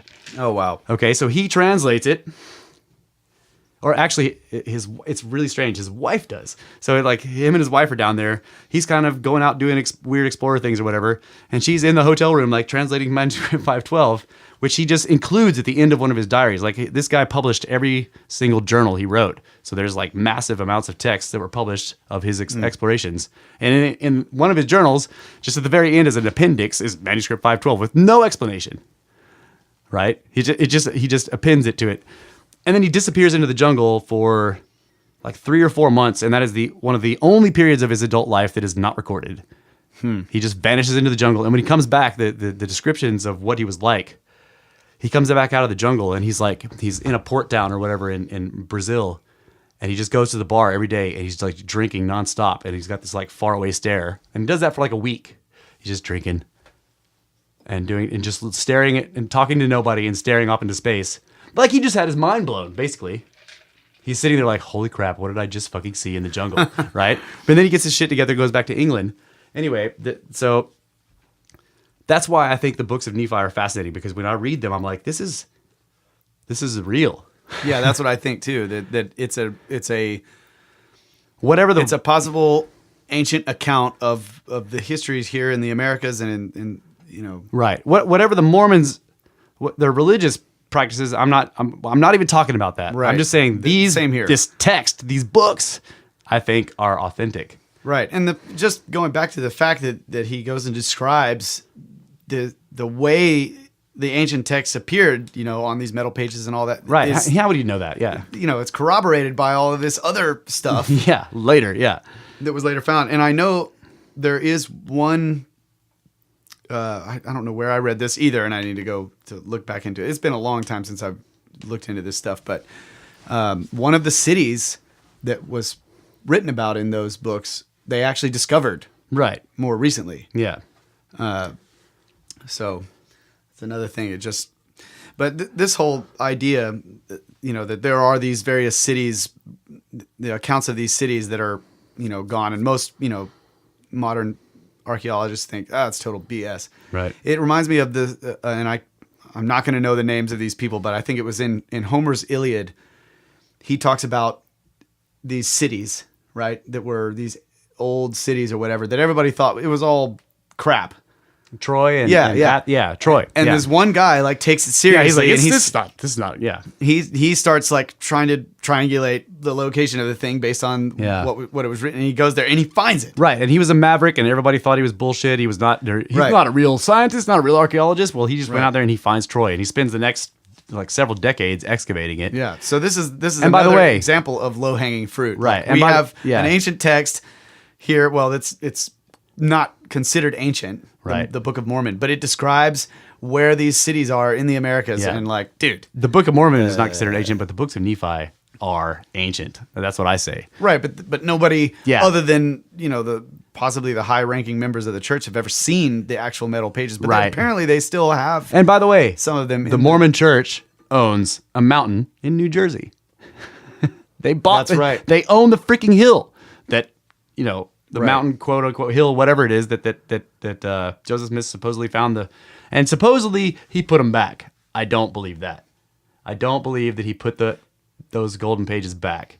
Yeah. But I do believe that hiding place is still up there, and there may be other stuff in it. That was another thing about Utah too, like the incredible amount of petroglyphs of all of this crazy looking stuff that's all over And that area. how it's a mirror of Middle Eastern Yeah. topography. Like it just And looks they just like made a beeline for yeah, and they're like, Utah. oh yeah, this place is Moab, which is the name of an ancient Holy Land. Yeah, Which, okay, so in the story, God, who's taking this family of people that didn't break the rules during the Tower of Babel thing and sending them over to the Holy Land, their Holy Land, Right. their promised land. And so going back to like, possibly and who there were were those people? already Yeah. existing structures here and all this kind of stuff before that may have been the giants or whatever. So the Tower of Babel takes place roughly, apparently 600 years after the flood. Right. So the flood was, the flood happened basically to destroy all of the Nephas, basically, Yeah. that broke the rules. That's what I was talking about, Shimyaza and the 200 that came down, Right. that took the daughters of men to be their wives, and they propagated throughout the earth and all this stuff. Yeah, the so giants or the You see that it says Noah was a righteous men of renown. man. Yeah. Or Noah was a righteous man. What did it say? It was righteous in all his generations, right? Which is basically, righteous did not mean moral. It meant he was correct genetically, right? He was righteous in the sense that he was naturally right. He was not a mixture of human and Nepha. Yeah, but also there was a story about how when he was born, like his mother, when his mother gave birth to him, his father, or quote unquote the guy that was married to his mom, Yeah. like flipped out because he was like a shining one or something. Oh, he I didn't was know not. that. Yeah, so he was not. So he was correct genetically, but not necessarily human. He was not his father's blood. Not his one of father. those. He was not his mother's husband's blood. Right. And he flipped out. And I think it was Enoch who told the husband, like, dude, no. Yeah, just like, relax. this is on purpose. right. So she was visited by an angel. Right. And so many stories like that, like the mother of the Buddha. Like when I read this, I was like, okay, holy crap. Like the mother of Buddha, she claims to have had a vision of a white elephant with 6 tusks who visits her in the night. And then, the Buddha is conceived. And like in India, the elephant is the sacred animal. So it's a god symbol. And in the 6 tusks, well, the Anunnaki had horns. Right. You look at the sculptures and the statues of the Anunnaki, and they have these 6 tusked-like horns that come around from the back of their head and come around to the front, like where their forehead is, and they curve upward. Right. They had long heads. Right. And then they had horns on their heads they started in the very back of the skull, curve around over the ears, and end up at the forehead, and then kind of angle up a little bit. And then there was another set and another set. They based rank off of number of horns, or at least they used symbols like that's why we have chevrons in military. The chevron is the horn symbol. So you have 1, 2, 3, 4, going up in rank. So Enki was supposed to have had 3 sets, 6 horns. Enlil was 4. So, that stuff is it's wild. Like, and of course we have the horn That's demons. why we're talking about this, because it's episode 6. That's right, 6 demons. So yeah, like I think there are probably I have read so many accounts in North America of people discovering like vast ancient ruins buried underneath, like not necessarily buried, but they're underground usually because they're obviously there's no ruins on the surface. But there will be stories of people they were like hunting fossils in the desert, and they something happens and they fall into what they think is a chasm or whatever, but it turns out to be a cut tunnel. They broke through the ceiling into it, and they see like that it's cut, and it's some kind of waterway because there's like these faces of stone that stick out of the walls, whatever, and there's water pouring out of them, and they're in the desert, right? That's freaking and there's awesome. water or whatever, and then they hear like they're like whoa, and then they hear this rumbling or whatever, and then just a bunch of water starts coming down the pipe, like stuff's still working. Dang it! Yeah, and then they have to. I want to fall into a chasm in the desert Yeah, that ends up being a tunnel. That's right. So these 2 boys walk through the woods. The old Jim Vieira. Yeah, telling the stories of people finding this stuff.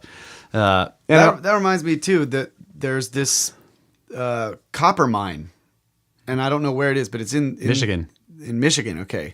Michigan. Michigan? Yeah.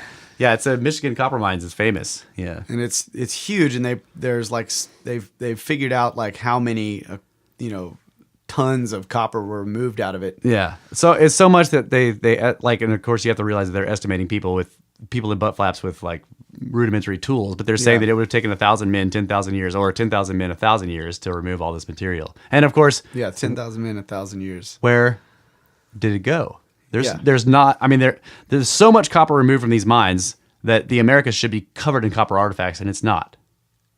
Right. But meanwhile, We have the Bronze Age happening in Europe. yeah.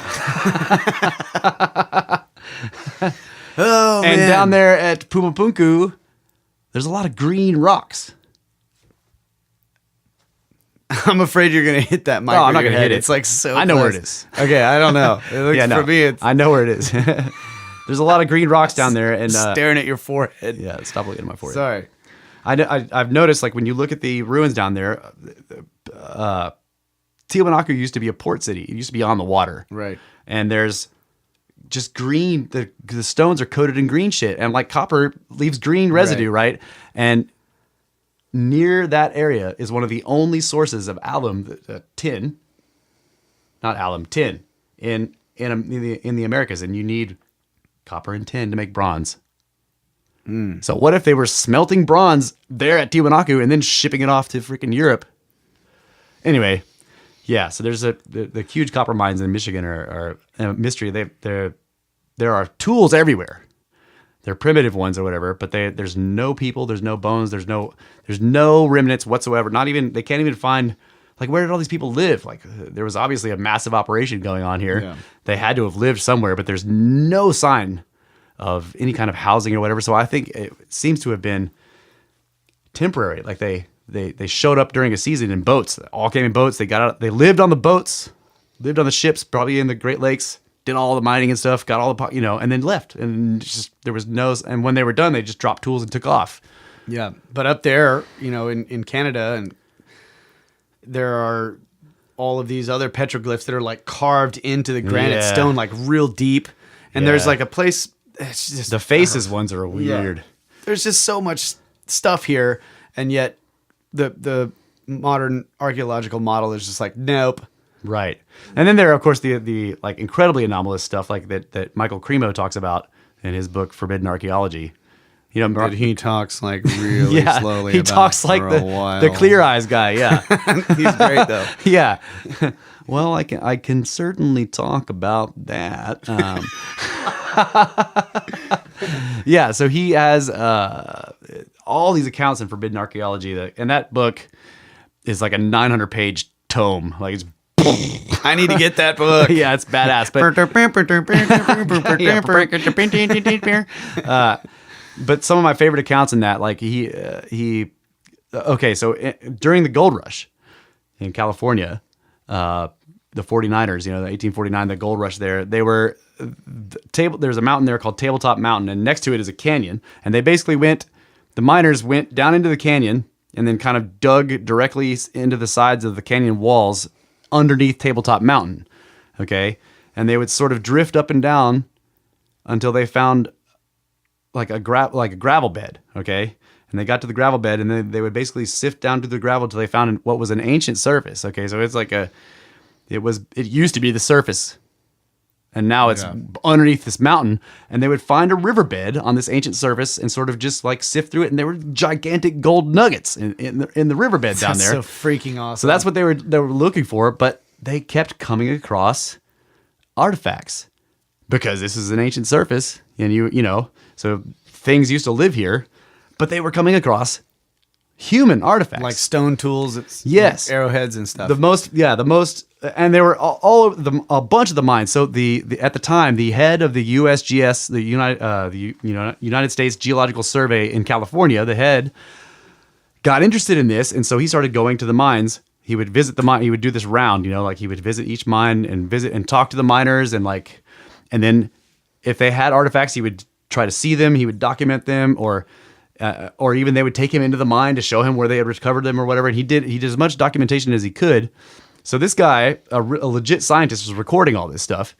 And one of my favorite ones that he talked about was in drifting up and down, looking for the riverbed, they found the riverbed, and alongside the riverbed, they found a humongous fossilized tree trunk. So this gigantic petrified tree trunk, and laying kind of like next to it, underneath it or whatever, was a intact human skeleton. Okay, with fossilized also, and then around it were stone tools, very, very good ones. Okay, that guy died before the mountain existed. So the mountain moved on top of it. Cremo points this out, and he's like, this tabletop mountain like moved on top of this person. However, it grew, but this person like died in this. Yeah, so it wasn't pushed up from underneath. Right. Yeah. It actually moved over top. Right. Of It had the surface to, or that was before. the surface had to have been subducted beneath it or something. Yeah, right. yeah. So like the mountain did not exist over top, and so it has since moved over it, and you start thinking about geological ages, and the geological age of the strata that this thing was found in was 350 million years old, according to. Maybe the mountain is a pyramid and it's his tomb. That's right. They did find somebody buried in a tomb in a pyramid. Yeah. So that was one of the best ones of that. And this dude, he published a paper about this. When at the end of his career, when he was done and he had this whole collection, he wrote up a very badass like scientific paper on all these artifacts and everything that had been found in these impossible places. Every single one of these are OOPArts, out of place artifacts. And man, it pissed off the archaeologists. Yeah, you got to record that song. It's hilarious. But so he published this paper, and it just pissed off everyone. It pissed off all of the Darwinists, all the evolutionists, because it's putting modern humans in impossible ages. Yeah. And like one guy even said, I can't remember the geologist's name, but this one dude put out a statement. He was like, if he had a clear understanding of the theory of evolution, he would not have published that paper. That's basically what he said. Like, you shouldn't have published it because it disagrees with our theory. Like, what the fuck? Yeah. So anyway, I wanted to talk about the stuff in the coal mines too, but we're out of time. We need to take another break here. But they found a gigantic wall of cubes in a coal mine. I'm just going to say that. 2 miles down. Gigantic wall of cubes. Oh, we can talk about it in the next segment. That's right. Which is in like 15 seconds. After this music. Snake Bros. Snakes. Thanks.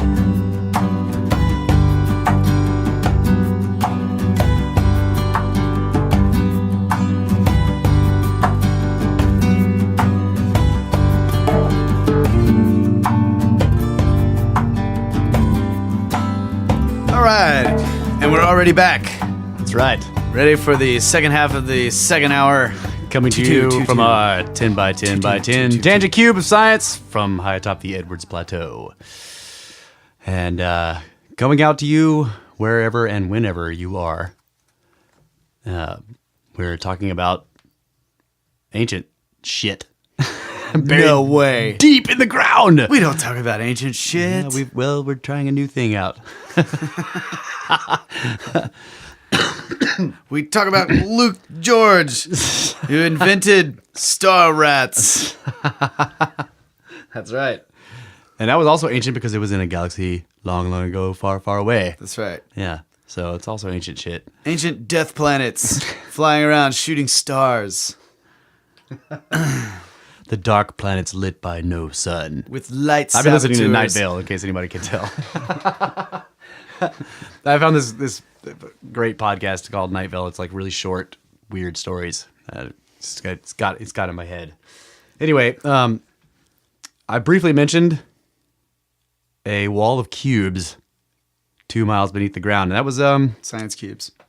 They were probably science cubes. But the story is basically it was a coal mine. I think it was in Kentucky, and it was 2 miles deep. The guy said that they had to pump air to them down there, so so far down.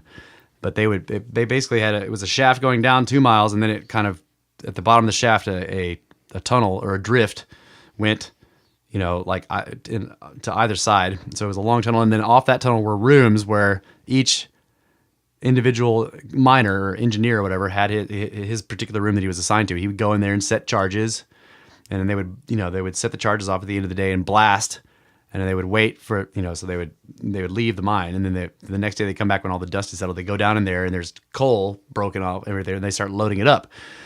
So he said they did that one day, and they went down the next day. And he said in his room, he went in there, and he saw a couple of like cubes in amongst the coal, and he said that they had been damaged by the explosion, but he said that the surfaces were almost mirror polished. They were so, he was like, I thought they were stone or something, but they were so freaking fine on the edge, on the surfaces. They were like shiny, like a mirror. But he saw that on the broken parts, they looked like concrete on the inside, right? Like not like stone, but some kind of aggregate. Okay. And then he said the whole mine started to kind of creak and rumble or whatever, and they all knew that meant there was going to be a kind of a cave-in. So they like escaped, and there was a huge cave-in or whatever. And they went back down the next day. He said in his room, a whole section of coal had fallen off the wall, and there was a freaking wall of those cubes. Like, okay. Oh man, that's freaking and cool. okay, this is 2 miles down. Okay, so 2 miles below the surface is a fucking wall that was obviously built. Okay, and he said that the wall went along the back wall of his room, and he said that the cave-in had made it appear in other rooms down the drift too. So it was like a long freaking wall.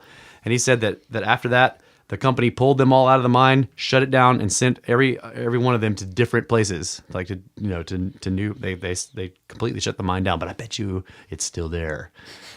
Damn it! Well, I doubt anything has removed it 2 miles. I mean, down. the mine. They didn't close it. They didn't like close it up, blast it or whatever to close it up. Yeah, I'm just being an ass. The wall's probably still there too.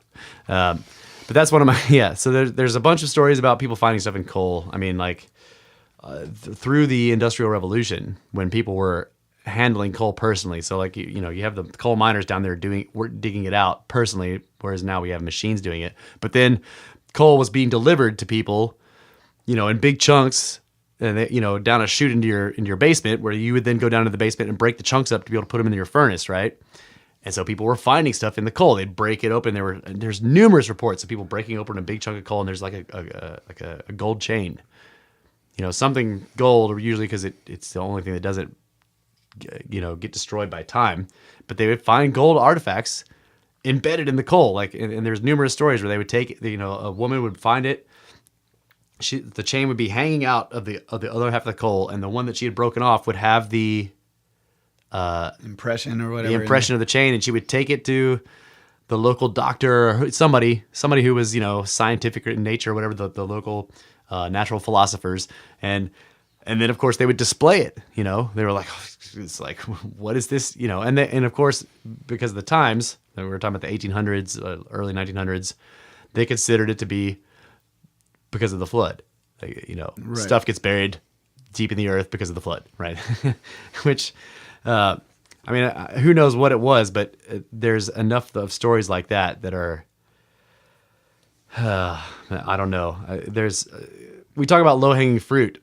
There was so in California, it was near Mount Shasta, not in it, but near it. There's a Cascade Range there of Rocky Mountains or whatever, and there was a like a petroleum engineer basically who had been hired by a company to go out and prospect, to kind of do a geological survey on this big area in the Cascades that they had leased to be able to get whatever kind of resources were there, any minerals, any oil, whatever. So they hired him to go out, and he hiked all over this area, this gigantic area. That would be the greatest job in the world. It'd be an awesome job, right? And he's just he's looking for surface signs of mineral wealth in the ground.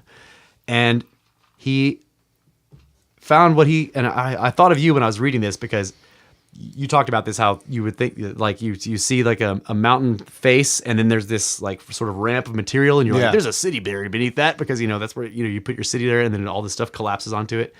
He found something like that. He saw this rock face, and there was a scree hill, of material, and he thought it looked odd, so he kind of cleared some of it away and found a freaking door in the rock of the mountain wall, the cliff wall. Okay, and that door led to like a descending shaft that went, down into the rock, and then opened up into a series of rooms that that had a bunch of weird stuff in it, and then that opened up into what he described as a freaking city beneath the mountains, abandoned. But he said that there were fossilized megafauna down there. Okay, so like there were freaking saber-toothed tigers that were mummified, dead in the streets of this freaking city. Okay, so the reason we know this is because he eventually tells people, but he keeps this secret for like 30 years. Okay, so like 30 years later, like after doing this prospecting or whatever, like he has this prospecting job, and then like 30 years goes by, he doesn't say a fucking word to anybody. But if you look at his history, like he starts acting strangely. He starts going to libraries and checking out books on ancient shit, right? Looking at it looks like he's obviously trying to like, what did I find? What did I fucking find, right? Yeah.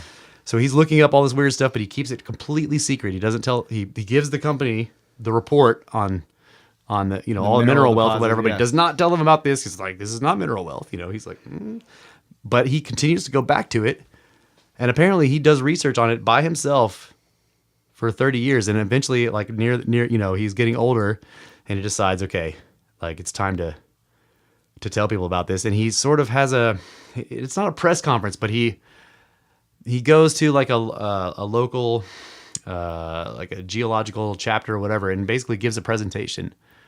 Okay, he gives a presentation on this. He's like, I know this sounds crazy, but I found this place. I've been studying it for decades, and I'm ready to take an expedition there. And I want this place to be, I want it to be studied scientifically. Like, we need to understand what this is, because it is not anything we know of. And he arranges. He died. He arranges he arranges the expedition, and you can find this. This is in the records. All these people are like slated to go. He meets. They have a big meeting on the night before they're going to go the next morning. He's going to take them to the site. They have a big meeting. Okay, keep in mind that he's not charging anybody any money.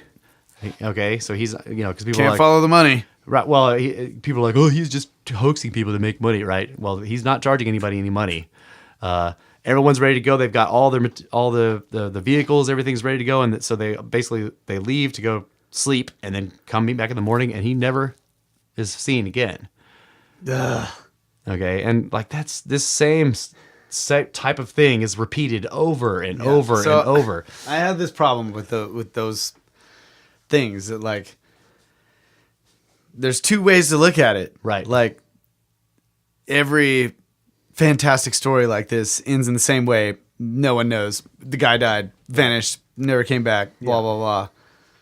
So you've got, on the one hand, the ultimate conspiracy, which is that there's some force, whatever, that is not wanting these things to be publicized, right, or become knowledge to the general public. Yeah, and that's a vast conspiracy theory spanning many, many, many hundreds of years of modern day research, and all these people, scientists and whatever, just.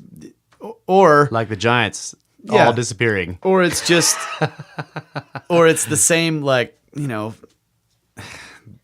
reason why the guy disappears is because it's bullshit. Because it's bullshit. Right. But the thing is like there are stories like that where you're like, okay, this could have been bullshit. But this one doesn't match up with it being bullshit. Why would it be bullshit? Which is where you end up if you look into enough of the stories like this. Yeah. You start seeing similarities between them that are uncanny. Right. Then you start.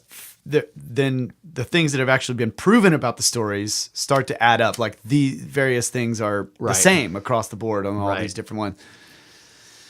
But it's just like one of the most. Damn it. One of the most famous ones like this is the quote unquote lost Egyptian ruins in the Grand Canyon. I mean, that is famous. Like the Phoenix Gazette, like the major newspaper of a big city, put a front page freaking article out about it. You can go look it up online. The Phoenix Gazette is a front page, full spread, and they tell the whole story of this prospector that was going down the Colorado River in the Grand Canyon in his boat, looking at the cliff walls for stains that would be signs of metal, iron, whatever. So, see rust stains. So he's going, and he's in a part of the canyon that's like, it's farther south than people usually go. And if you look at the park now, all that shit's closed. You can't go there. But also in the park, if you notice, there's the names of stuff, like the Temple of Set. Right. The Tower of Isis. That's right. The they name it all this weird stuff like an Egyptian base. But anyway, he says the article in the newspaper says that he was going down the river or whatever, and he notices some stains coming down the wall. And he's like, okay, I need to get up there. And it's kind of halfway up the cliff. So it's halfway down from the top of it, but also halfway up from the water. And he says it was a pain in the ass to get up there, but he managed it. And when he gets up there, he realizes there's a ledge that you couldn't see from down on the river surface. There's a ledge, and he gets up on the ledge, and there's a freaking portal in the stone, like an arched open door in the cliff wall. And long story short, there is a massive complex of tunnels in there that were cut, and that there's like hieroglyphs, and there's a room that racked with mummies against the wall that he said were like 12 feet tall, and like, okay, so it has all the elements. Yeah. And even one tunnel that he's afraid to go down, but he starts to go down it, but it's like, if you read the newspaper, it says it smelled snaky, like it, smelling snakes. That's right. He smelled like, he went down there, and he's like, his whole body was like, no, and it's like smelled musky or whatever, and he just got the idea that something bad was down. Anyway, that's all in there, and then it tells about how they've organized a big expedition. Some doctor from the Smithsonian is going to go, and like he's going to but if you look, you can't find this doctor ever being a part of the Smithsonian. The Smithsonian's like, no, there's no Egyptian stuff in the Grand Canyon, it's like, yeah. But the fucking front page thing on the newspaper, Yeah. And this prospector guy did exist. And anyway, So modern day journalists are all about like telling you that past journalists, oh, that's all hoaxers. right, they're all just just making up hoaxes. But modern day journalists, oh, everything we say is the truth. No, it's right. not fake news. That's right. Everything they said was fake, but everything we say is true. But that actually reminds me, I went to Austria Oh yeah. in 97. Oh yeah. And I stayed there for 3 months, and I stayed with a couple that are really good friends of our family. And one of them was an entomologist, bug scientists. yeah, Miss Ann I homeschooled. So I had all my school books and stuff, and it was like my freshman year in high school.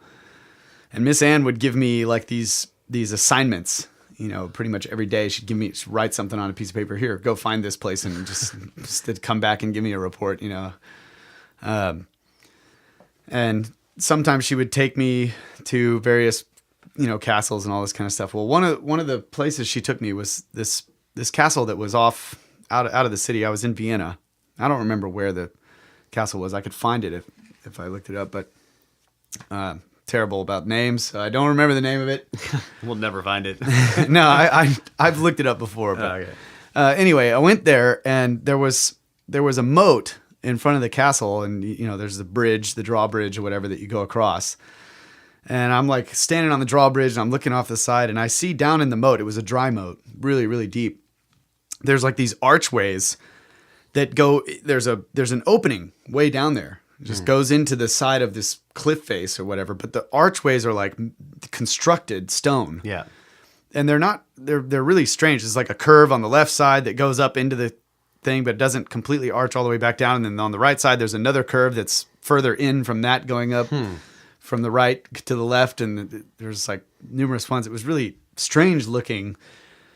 And I was just like, what is that? There's like a cave down there, I wanted to go. I was like, I want to go down there. Just that cave that the Vikings And built. Miss Ann is like, super cool. She's like, well, just ask one of the guys if they can take you down there.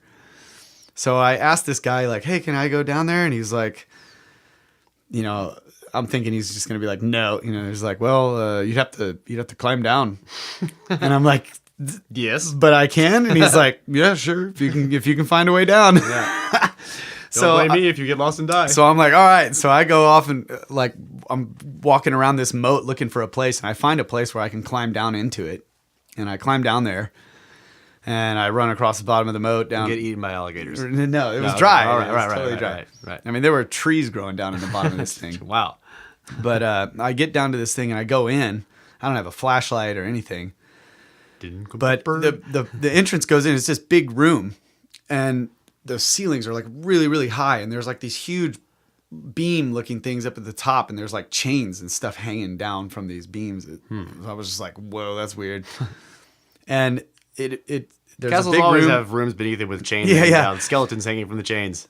Oh, I left this one part out. The guy told me that the cave went all the way to the Danube River, which was 4 miles away. Whoa. Okay. What? Whoa. So I was like, oh man. Anyway, I'm in the room and the cave turns like to the left, and this corridor is just going down, and there's like, it's like rough stone. It's cut out. It's really, really high ceiling, rough stone. But every so often there, say like 20 feet apart or 40 feet apart, there are these constructed stone arching pillar type things that come out of the walls, right? Like 3 or 4 feet. Yeah. And they're like 3 or 4 feet wide, and they go up and they arch. It's really amazing. I have a bunch of pictures of it, but I can't, it goes down to just black. Just dark. Weird, every And, monsters. I'm just like, whoa, dude, this is crazy. And I'm like, I'm coming back. Yeah. Dude, I got to come back with like flashlights and all this stuff. So I do that. And I had a friend that I met at the University of Vienna there. Her name was Suze. And she was a climber, a mountain climber. And she had all this equipment. I'm like, dude, let's freaking go, Let's go get lost and die. yeah. We take the train, we go back to this place, and we get down in there, and we go into the first room. We brought our flashlights. This is before freaking LEDs. Yeah. We got these little, battery powered little Crappy lights that don't incandescents. shine. Yeah. And we're going down this big corridor, just checking it out. And there's graffiti and all this stuff in there from people. But we come upon this huge thing. I didn't know what it was at first, but it was like the size of a dining room table. And it's sitting up, and it's got this strange shape. We're like, what is that? It looks alien. We're just like, what the heck is this thing? It's sitting there. We start inspecting it.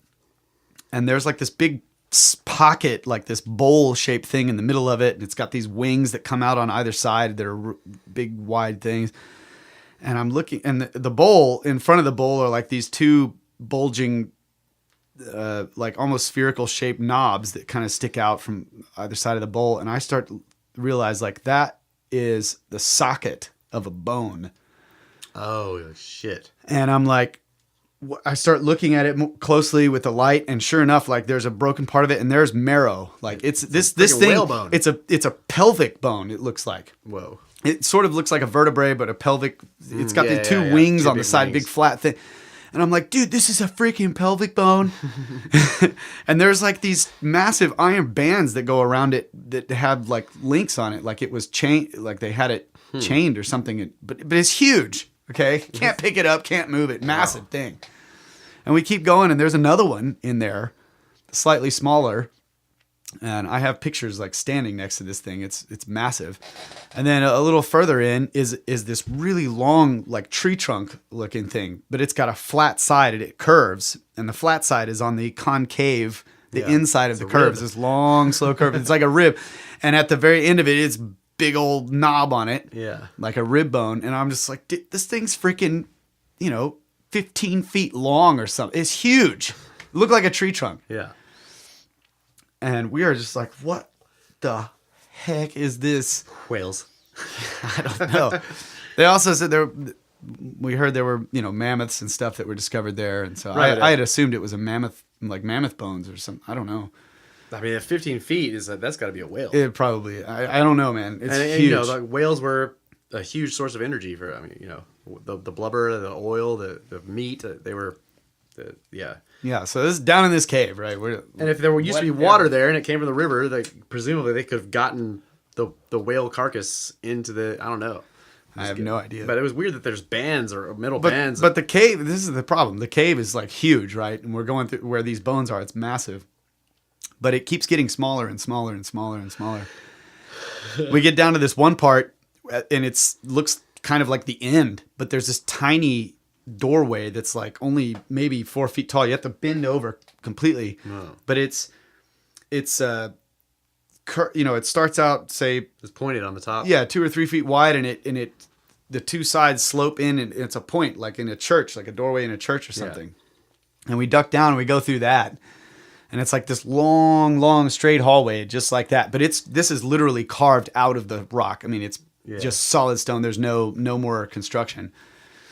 We get to the end of that, and there's this ramp, a slope going upward, and it's just a flat floor ramp that slopes straight up, not straight up, but very steep. Yeah. Still huddled over, and we like scurry up this little ramp thing, and then there's a room that's like the 10 by 10 by 10 cube we're in right now. Right. About this big. And it's just 4 walls, the end.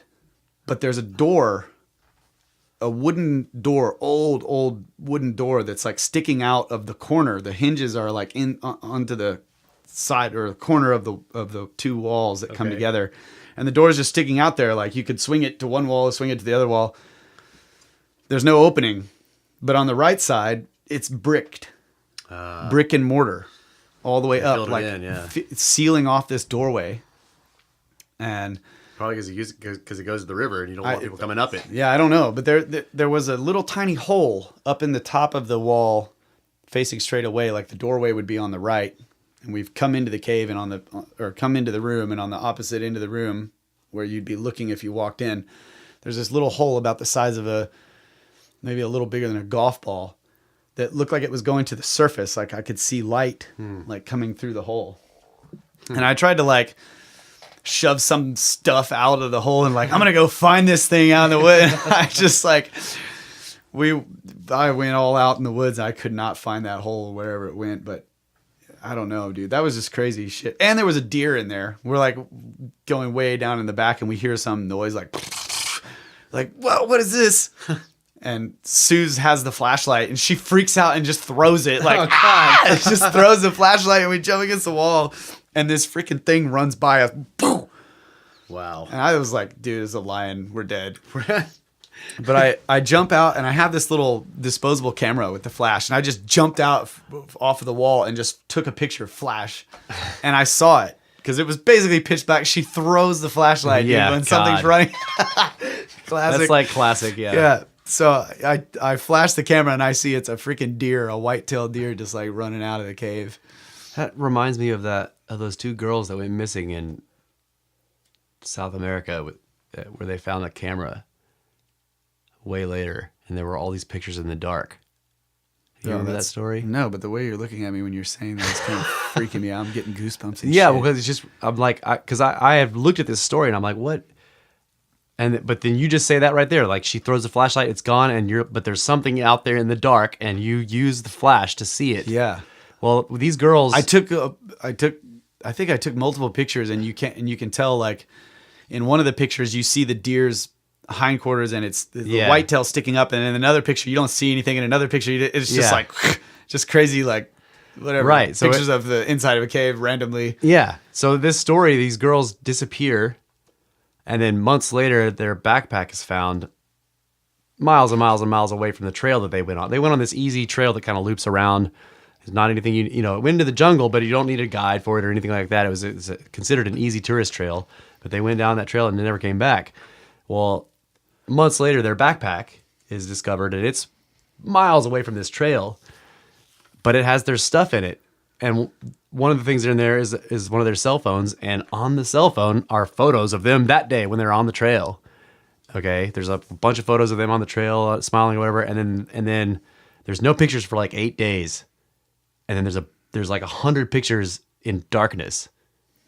Oh, gosh. And you can see the ground sometimes in some of the pictures in the darkness, and they're like, it's like they were doing what you were doing, taking pictures because they don't have a flash. They could see, yeah. Oh, yeah. God, that's freaky, man. Yeah, and yeah, that's so. When you told me that, when you said that, I was like, wow, that's what they were doing. Because I was like, what the fuck? Yeah, if the flashlight had broken, I would have had to use the camera to get out of the cave. Right. By taking a picture and then walking in the picture that's sitting still in my mind. Right. It's exactly burned into my retina until I run into something. Okay, take another picture. Yeah. And now imagine. So I can see the room, and I'll try to imagine myself walking through the room. And then imagine you're being hunted while that's happening. Nope. Nope. Nope, not going to do that. Not going to do that. Nope the fuck out of that idea. Out of that cave. Yeah, so I didn't mean to take it dark there, but that just reminded me of that story, and I was like, okay, that's what they were doing. But it was 8 days later, so they had flashlights up until then, and then I see what you're doing. What? You're trying to end episode on a really scary note so that everyone cannot go to sleep, including me. Yeah, and one of their shoes was found next to the backpack, and it still had the foot in it. Oh my! And that was one of the girls, and then the other one there. I think there was parts of her too, and they were the decay rate was vastly different. Like one of them had died very recently, the other one had died a long time ago. It was like it's a very strange story, but yeah, there were two girls from Austria, or they were No way.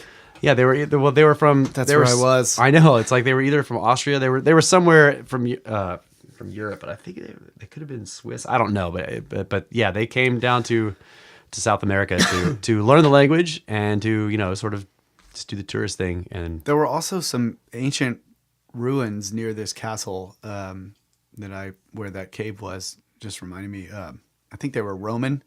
There's like this huge Roman just in the middle Hadrian's Wall. In the middle of like green rolling fields is right. like these massive towers of stone that are like this big archway that's still there, and everything else is crumbled down. And there's like all of these like low walls that they've been excavating. You can see them just like scattered all around. Oh, dude, that's cool.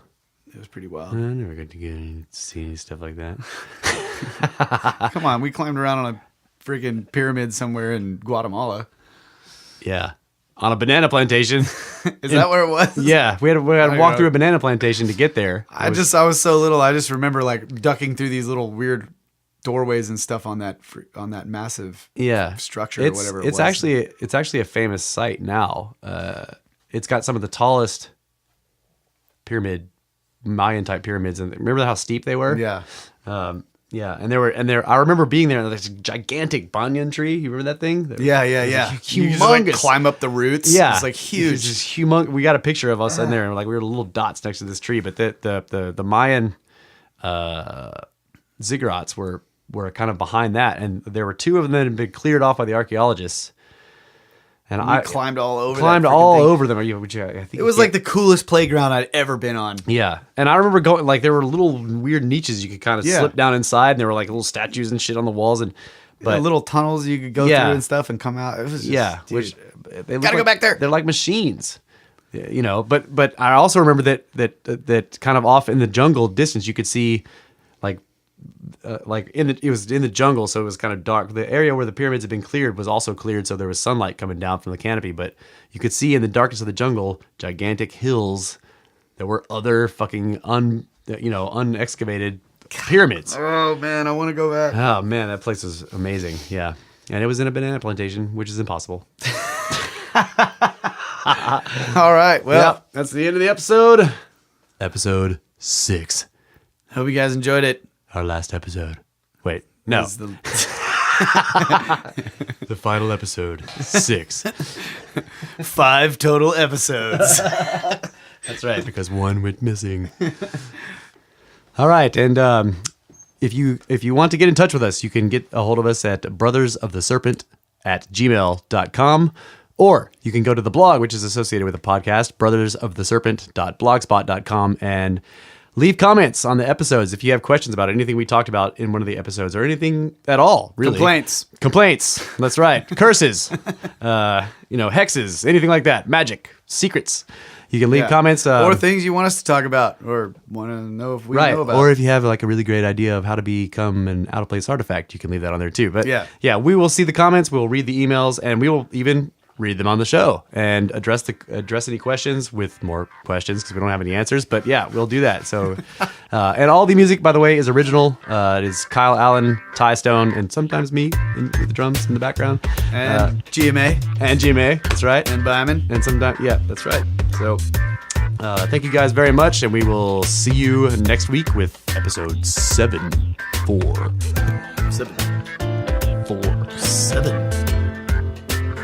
Thanks.